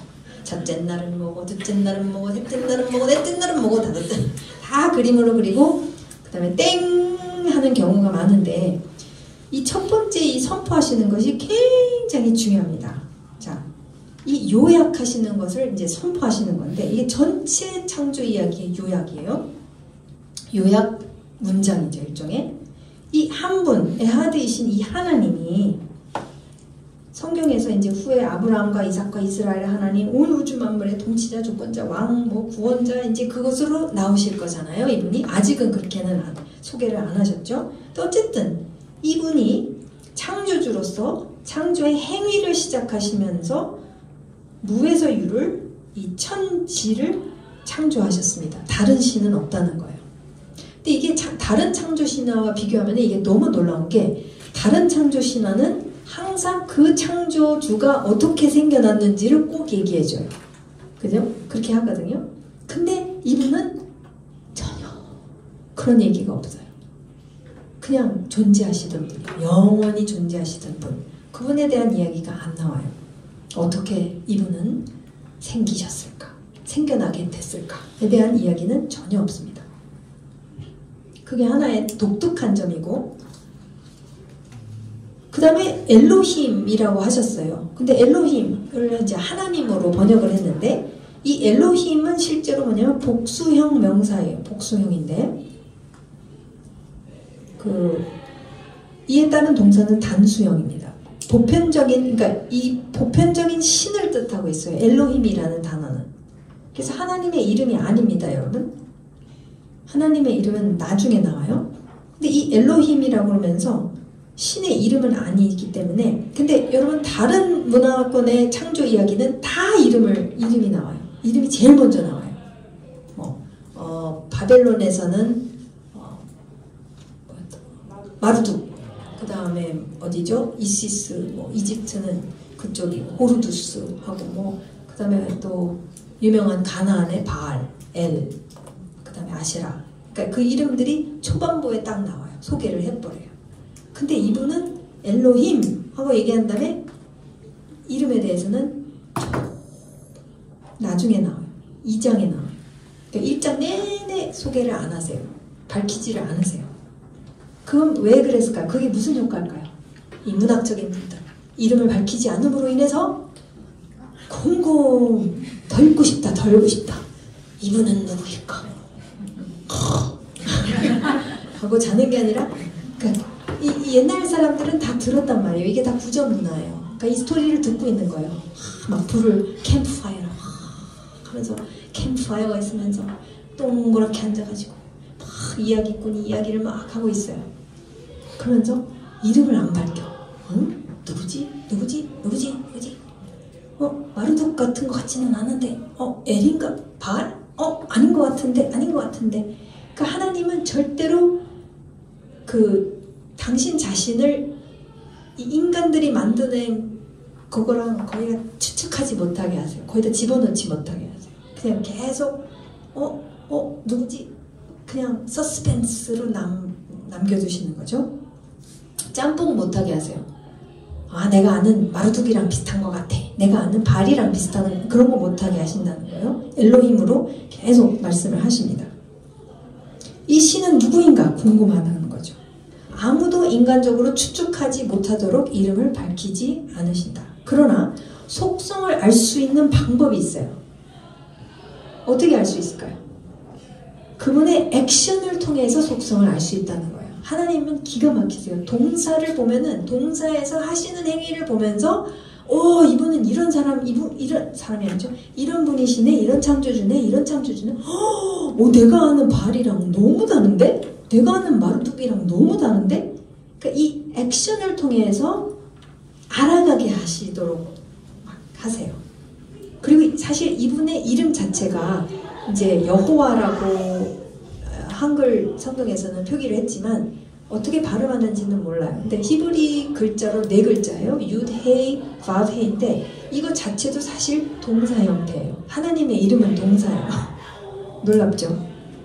그러니까 하나님은 내가 알고 있는 어쩌고저쩌고 이렇게 자꾸 짜맞추기 짬뽕하는 거 절대 허용을 안 하세요. 그게 우상숭배가 되기 때문에 그걸 못하게 하시고 동사를 자꾸 하나님이 어떻게 하시는 분이신지를 자꾸 어떤 관계성, 아브라함과의 관계, 모세와의 관계, 다윗과의 관계, 누구와의 관계 이런 것들을 통해서 이런 하나님이구나, 이런 분이시구나. 예수님도 오셔서 계속 그런 관계를 맺으시잖아요. 그러니까 그것을 통해서 우리가 안다는 거예요. 이건 경험적 알미예요. 지식이 아니에요. 절대로. 경험적으로 액션이기 때문에 이 어떤 사람의 액션은 그 사람이 그러니까 한 번은 그냥 뻥으로 할 수 있지만 그죠? 한 번은 그냥 한 번 상사가 지나가면 이렇게 할 수는 있지만 그걸 계속 자기의 속성이 아니면 그걸 계속 하는 건 힘들어요. 근데 자기의 속성이면 그렇게 계속 할 수밖에 없잖아요. 네. 그러니까 그렇게 하나님을 알게 하신다는 거예요. 그래서 동사를 주목하셔야 돼요. 창조 이야기를 읽으실 때 어떤 동사들이 제일 먼저 나오고 있는지를 쭉 보시는 게 굉장히 흥미로워요. 그 다음에 이 선포 속에서 엘로힘이 태초에 엘로힘이 천지를 창조하셨다라는 것에서 저희가 반드시 이해해야 될 것은 성경적 우주론이 있다라는 거예요. 근데 성경적 우주론은 굉장히 심플해요. 천과 지예요.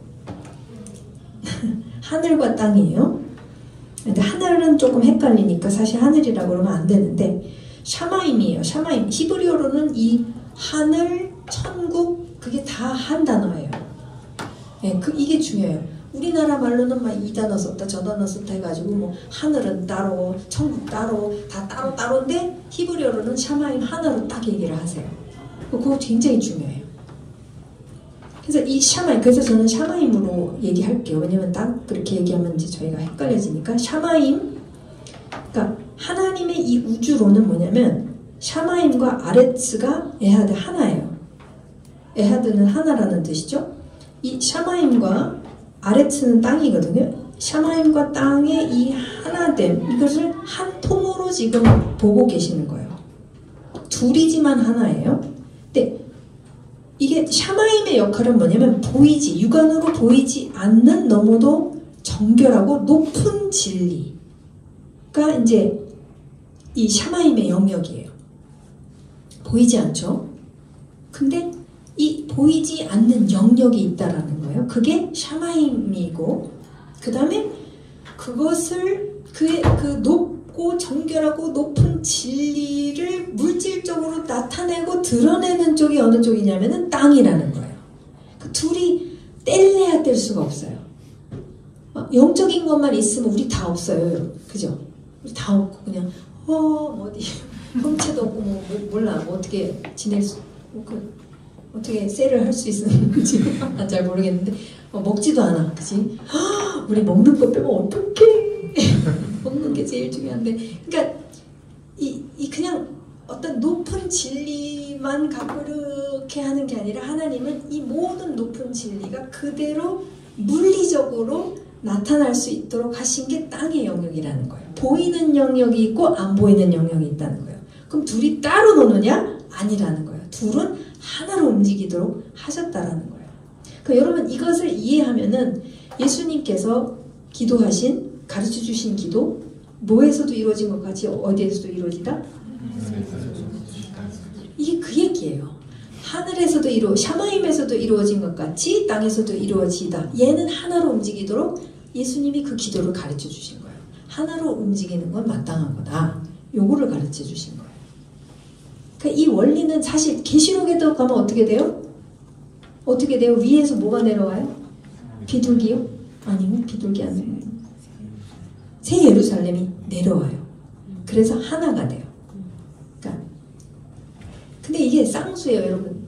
예루샬라임, 아임하고 히브리어로 아임으로 끝나는 것은 쌍수를 얘기해요. 그래서 이 다리도 락라임, 야다임, 그 다음에 안경라임, 속았어. 안경라임, 눈라임, 비라임. 네, 근데 까먹어서 그렇지 다 그렇게 끝나요. 자전거도 바퀴가 2개잖아요. 그렇게 끝나는데 예루샬라임도 그렇다는 거예요. 위에 예루샬라임이 있고 땅에 예루샬라임이 있어요. 샤마임도 그렇잖아요. 그죠? 사실 이 개념이 뭐냐면 항상 이렇게 되어 있다라는 거예요. 이거는 성경적 우주관이기 때문에 그냥 이렇게 받아들이세요. 자꾸 우리가 이제 학교에서 배우는 그거는 과학이에요. 과학은 과학으로 두고 하나님은 우리랑 커뮤니케이션을 하기 위해서 지금 이 성경적 우주관으로 커뮤니케이션을 하시는 거예요. 그거를 이해하시면 되는 거예요. 네. 그러니까 지금 이게 같이 움직이는 거다. 근데 이 영역은 뭐예요? 안 보인다라는 거예요. 요 영역은 안 보이는데 요 영역은 보이는 거예요. 이것을 그대로 나타내고는 영역이 땅의 영역인 거예요. 그래서 이사야서 66장 1절 말씀에서 하나님께서 당신의 보좌에 대해서 뭐라고 해요? 하늘은 샤마임은 나의 보좌요, 땅은 나의 발등상이다, 발판이다 이렇게 얘기를 하세요.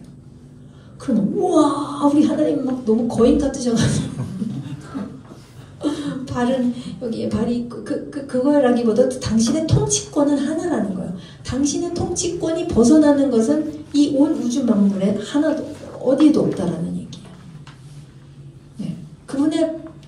그분이 자정하시는 보좌는 하늘과 땅, 발등상까지 다 포함해서 그 발등상은 사실 저희가 대하 드라마를 보면은 모든 우리 임금님께서 저 위에 앉아 계시잖아요. 이 아래 것들은 다 밑에서 동조 가옵소서 막 이러고 그러는데 왜냐면은 왕이 사실은 우리나라도 그랬더라고요. 제가 경복궁에서 투어를 받았는데 그 하늘과 땅을 연결시키는 그런 역할을 하는 거예요. 임금님이 하는 역할은. 네. 근데 진짜 그렇다면 그러니까 옛날 사람들은 이걸 다 갖고 있는 거예요. 우리만 없지. 아유 깡통. 근데 옛날 사람들이 이런 것을 갖고 있으면서 이 진짜 하늘의 영역, 땅의 영역. 근데 성경에서는 하늘의 영역은 안 보이는 영역이라는 거예요. 그러나 땅의 영역은 보이는 영역이에요.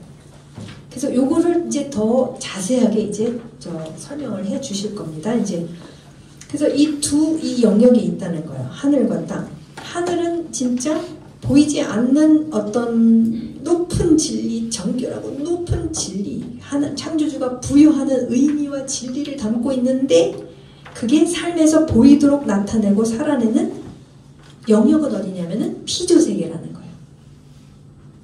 예, 그렇게 디자인을 하셨어요. 이것도 싸울 수가 없어. 아니야, 싫어요. 할 수가 없어요. 이거는 그렇게 하셨다는 거예요. 그러니까 요거를 알고 계시는 것은 굉장히 도움이 많이 돼요. 샤마임은 안 보이는 영역이고 아레츠는 보이는 영역이라는 거. 그렇기 때문에 안 보이는 영역 안에 뭐 여러 가지가 있을 수 있는 거예요. 그래서 그 안에 천사들도 있고 천군 천사들이 있고 그 안에 또 부정적인 걔네들도 있고 근데 보이는 영역도 있는 거예요.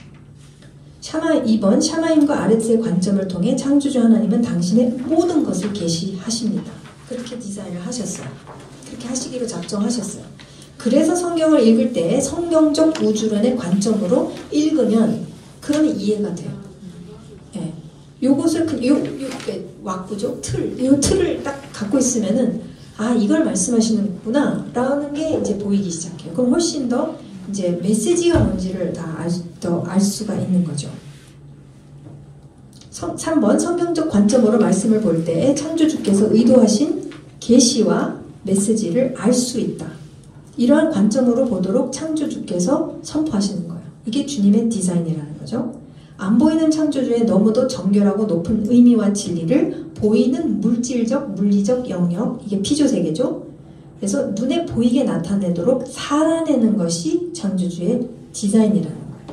이것을 살아내는 것이 결국 하늘과 땅이 하나가 되는, 샤마임과 땅이 하나가 되는 이제 디자인이라는 거죠. 근데 지금 하나가 아니에요. 완전 엉뚱해요. 엉뚱해서 엉뚱하게 지금 막 가고 있어요. 그러나 하나님을 믿는 하나님의 언약 백성은 하나로 살아야 되는 거예요. 하늘에서 이루어지는 것을 이 땅에서 반영을 하면서 살아야 된다는 거죠. 그걸 더 이제 보여드리겠습니다. 자, 2절. 2절까지 팍팍팍. 자, 2절 보면은 자, הארץ הייתה תוהו ובוהו וחושך על פני תהום ורוח אלוהים מרחפת על פני המים. 그 땅이 혼돈하고 황폐했고 흑암이 깊음 무저갱 위에 있었고 엘로힘의 영이 그 물들 위에 맴돌고 있었다. 이게 이제 제가 직역을 해버렸습니다. 첫 번째 질문. 이 엘로힘은 언제 어떻게 창조되었는가? 다른 창조 신화에서는 다루고 있는 내용인데 그걸 얘기 안 하시죠? 제가 이미 얘기했고. 2번. 엘로힘은 땅을 언제 어떻게 창조하셨는가? 이거 사실 우리가 성경을 자꾸 그러니까 순서적으로 어떻게 창조하시는지 그렇게 생각을 하고 있으면요, 이 질문이 나올 수밖에 없어요. 갑자기 땅이 왜 나오지? 사실 땅은 3일에 구체적으로 어떻게 만드셨는지가 나오거든요. 근데 갑자기 뜬금없이 땅이 딱 띡 나와버렸단 말이에요. 이게 어떻게 된 거지? 그러니까 이걸 순서적으로 지금 얘기하시는 게 하나님에게 창조주의 지금 메시지의 포인트는 아니라는 거예요. 지금 하나님의 메시지에 어떤 뭔가를 우리랑 커뮤니케이션 하시고 싶으신데, 첫째 날은 이거고, 둘째 날은 이거고, 셋째 날은 이거고, 그거가 메인 포인트가 아니라는 거예요. 그러니까 우리는 그렇게 해서 저는 그렇게 배웠거든요. 저는 그렇게 배웠는데, 지금 이제 근데 그것만 하셨을 때 그냥 그런가 보다인데, 지금 이 모든 것을 통해서 메시지를 막 커뮤니케이션을 하시고 계시는데 거기에 초점을 맞추자는 거죠. 순서를 자꾸 생각하면 이제 땅은 언제 하셨지? 자꾸 이렇게 질문이 나오거든요. 어떻게 땅에 대해서는 3일째 나오기 때문에 이 메시지의 포인트가 뭔지를 한번 생각해 봐야 되는 거죠. 세 번째 질문, 중요한 겁니다. 이 땅에 대해서 묘사하시는데 뭐라고 하냐면 혼돈하고 황폐했다고 얘기를 하세요. 토후와 보후가 혼돈하고 황폐하다예요. 창조주 하나님, 그러면 이제 우리가 질문이 나올 수가 있죠. 창조주 하나님은 지금 카오스, 토후가 카오스, 혼돈, 지금 토후에서 창조하시는 것인데, 그럼 카오스는 언제 생겼지? 이렇게 생각하잖아요. 어떻게 생겨나게 됐지? 카오스는 뭐요? 근데 땅은 왜 어떻게 이 보호, 사람이 살 수 없도록 황폐한 상태가 되었지? 이게 뭐지? 왜 이렇게 얘기하시지? 왜 창조주는 창조 이야기를 그 땅은 토후와 보호했다로 시작하시는가? 창조주가 묘사하시는 이 토후와 보호의 의미는 무엇인가? 답을 우리가 말씀 안에서 찾을 수가 있어요. 나중에 이 똑같은 표현을 나중에 이사야 선지자도 인용하고 나중에 예레미야 선지자도 사용을 해요. 그러면 이 두 선지자가 하나님으로부터 받은 말씀을 어떻게 사용했는지를 보면은 하나님이 창세기에서 어떤 뭐를 얘기하시고자 하는지 우리가 어느 정도는 감이 올 거잖아요. 그죠? 이해가 되시죠? 그래서 나중에 이 선지자들을 통해서 이 토후와 모후라는 표현을 똑같이 이 창조의 배경 안에서 쓰고 있어요. 그래서 우리가 이사야 선지자를 볼게요. 하나님이 왜 이 땅에 대해서 왜 땅을 혼돈하고 황폐했다고 묘사를 하시는지, 이게 질문이거든요. 거기에 대한 대답을 한번 이사야 선지자와 예레미야 선지자를 통해서 한번 보도록 하겠습니다. 그래서 이사야서 45장 18절 말씀을 보면 창조주는 천지를 뭐라고 하시냐면 혼돈하게 창조하지 아니하시고 사람이 거주하게 그것을 지으셨으니, 이렇게 얘기를 하세요. 근데 지금 이사야 선지자가 주로 뭐를 하는 선지자죠? 이스라엘 백성에 대해서 박터지게 돌아오라 돌아오라 회개하라 돌아오라 우상 숭배 막 엄청 하는 이 이스라엘 백성을 향해서 이제 메시지를 전하는 선지자죠. 이사야 선지자가. 근데 창조주는 이렇게 안 해. 천지를, 그러니까 샤마임하고 땅을 혼돈하게 창조하지 아니하셨다, 이렇게 얘기를 해요. 그럼 우리가 질문을 하는 게 어떤 질문이 나오냐면은 하나님이 카오스에서 창조하셨나? 근데 아니라는 거죠. 왜냐면 혼돈하게 창조하지 아니하시고, 그 다음에 황폐하다가 사람이 살 수 없는 황폐함이거든요.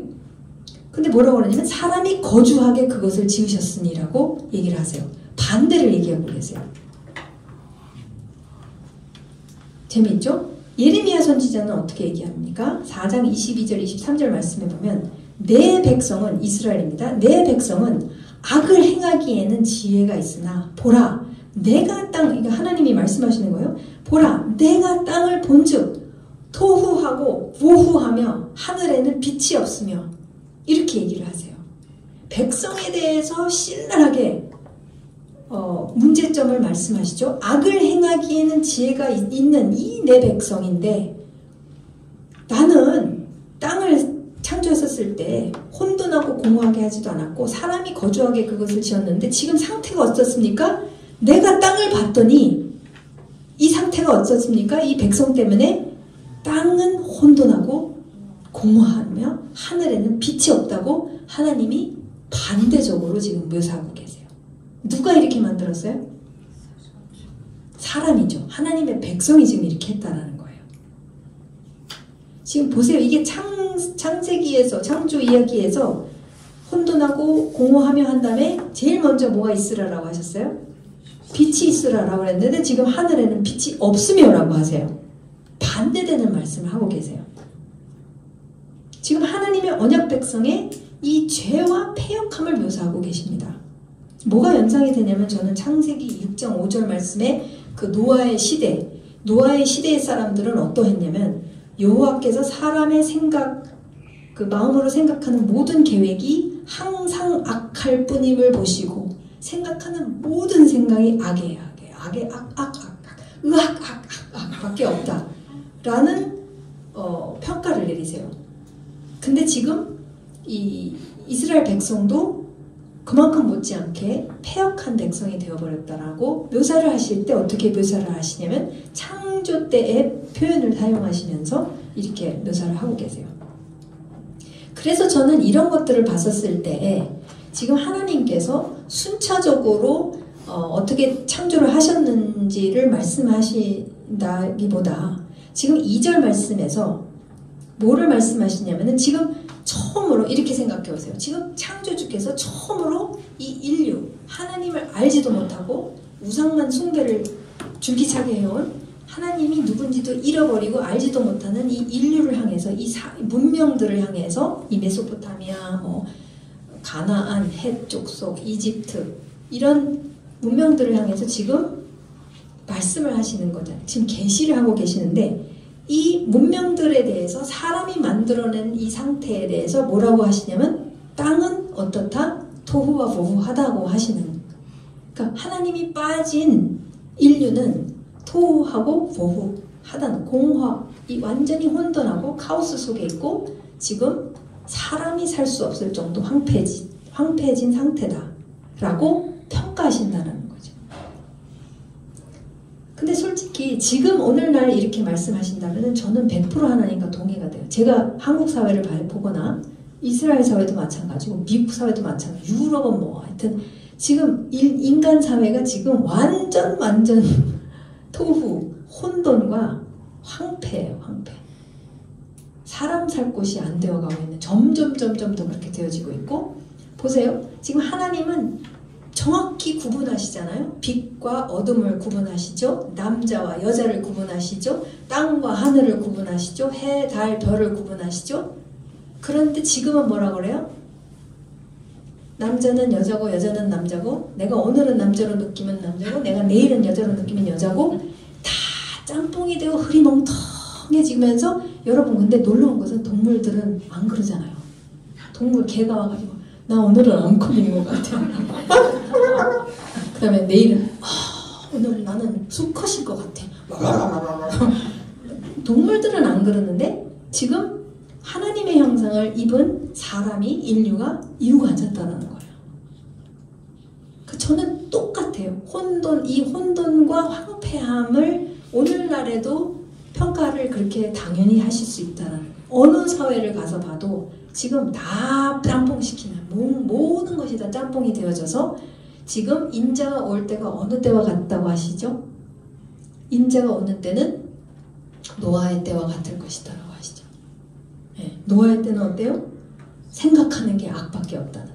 아침에 눈 뜨자마자 악한 것밖에 생각할 수 없고 악에 악을 더해서 생각할 수밖에 없는 완전히 하나님을 잃어버려서 그런 상태에 있는 인류. 지금 하나님께서 내리시는 인류에 대한 평가는 하나님이 빠진, 왜냐면 지금 하나님이 우리는 자꾸 창조 이야기를 그렇게 생각하잖아요. 아무것도 없었을 때 그때 쓰시기 시작하셨다. 근데 그거라기보다 지금 하나님을 완전히 잃어버린 인류에게 계시를 하신다. 이렇게 생각한다. 그래서 제일 먼저 이 인류에게 계시하시기 위해서는 뭐가 필요해요? 우리한테는 뭐가 없어요? 빛이 없어요. 우리한테는 시력이 없어요. 우리는 흑암 속에 있어요. 흑암에 있으니 앞뒤 분별이 안 돼요. 뭐가 내가 이게 똥인지 밥인지 뭐 얘가 개인지 고양인지 내가 남자인지 여자인지 앞뒤를 알 수 없는 거는 흑암 속에 있는 거예요. 그래서 예수님도 장님이라고 하시잖아요. 장님이 장님을 인도한다. 이런 표현을 쓰시잖아요. 시력에 대한 거예요. 시력을 창조주 하나님이 빠진 인류는 시력을 잃어버린 거예요. 그래서 제일 먼저 주시는 게 뭐예요? 빛이 있으라 해요. 빛이 없으면 저희가 볼 수가 없어요. 볼 길이 없어요. 계시를 하실 수밖에 없는 거예요. 그래서 지금 이렇게 생각하라는 거죠. 우리가 이것을 어떤 아무것도 없는 시절에서 이렇게 뭐를 이렇게 순차적으로 딱 창조하신다라기보다 지금 하나님이 빠진 인류 가운데 하나님께서 계시하시기 시작한다. 이렇게 저희는 그 관점으로 보자는 거죠. 창조 이야기를. 왜 그렇게 볼 수밖에 없냐면 두 번째 파트가 흑암이 깊음 위에 있었고 라고 표현하고 있죠. 땅이 혼돈하고 황폐했고 흑암이 깊음 위에 있고. 근데 여러분 이 태움이라는 단어인데요. 깊음이 그게 헬라적으로는 무저갱이에요. 나중에 요한계시록에 나오는 무저갱이 이 똑같은 태움이에요. 이것은 우리 사람에게 있어서 이 무저갱이나 이런 깊음이라는 것은 뭐랄까 미지의 세계, 내가 알 수 없는 알 수 없으면 뭐죠? 두 개가 작동하는데 두려움과 불안함이 작동을 해요. 그러니까 흑암이죠. 볼 수 없죠. 그 다음에 그 흑암이 어디 위에 있어요? 이 깊음 위에 있어요. 그 깊음은 어떤 면에서는 나의 두려움을 이야기해주고 있어요. 상징하고 있어요. 하나님이 빠진 인류는 혼돈과 황폐함 안에 있고 기껏 할 수 있는 것은 그 흑암 속에서 그 두려움을 끌어안고선 우상숭배를 할 수밖에 없는 거예요. 그 안에서 내가 계산해서 할 수 있는 것은 보호함과 그죠? 수호, 그러니까 신의 보호를 받고 아니면은 빨리 일이 잘 풀릴 수 있도록 만족시켜드려야 되고 하는 그것을 내가 잘 계산을 하면서 이 신을 잘 이렇게 잘 내 필요에 따라서 잘 굴리면은 이 흑암과 이 깊음 안에서 내가 겨우 서바이벌을 할 수 있다. 이게 하나님이 빠진 인류의 라이프스타일이라는 거예요. 그냥 본질적으로 봤었을 때.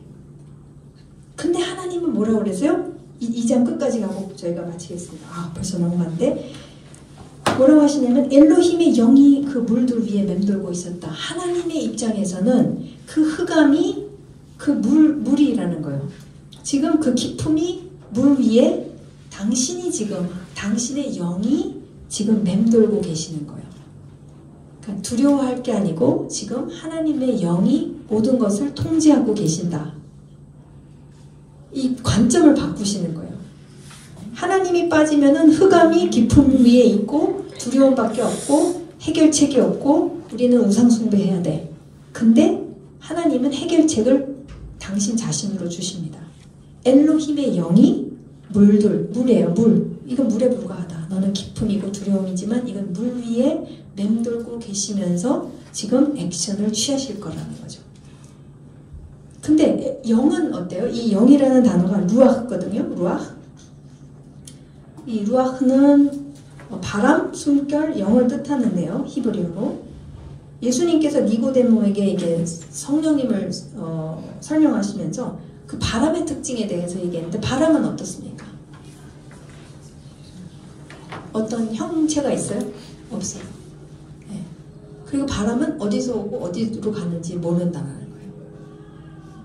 그러니까 지금 하나님 참 재미있으세요. 지금 엘로힘 당신의 이름 안 밝히시죠? 그 다음에 영이라고 해버리셨어. 바람이라고 해버리셔. 그러면은 안 보이는 형체가 없는 거예요. 그러니까 인류는 우상을 숭배해야 되는데 이런 거가 있어가지고 갖다 놓고 비나이다를 해야 되는데 지금 하나님은 그 왁구에 안 들어가시는 거예요. 그 프레임에 절대로 안 들어가시는 것이에요.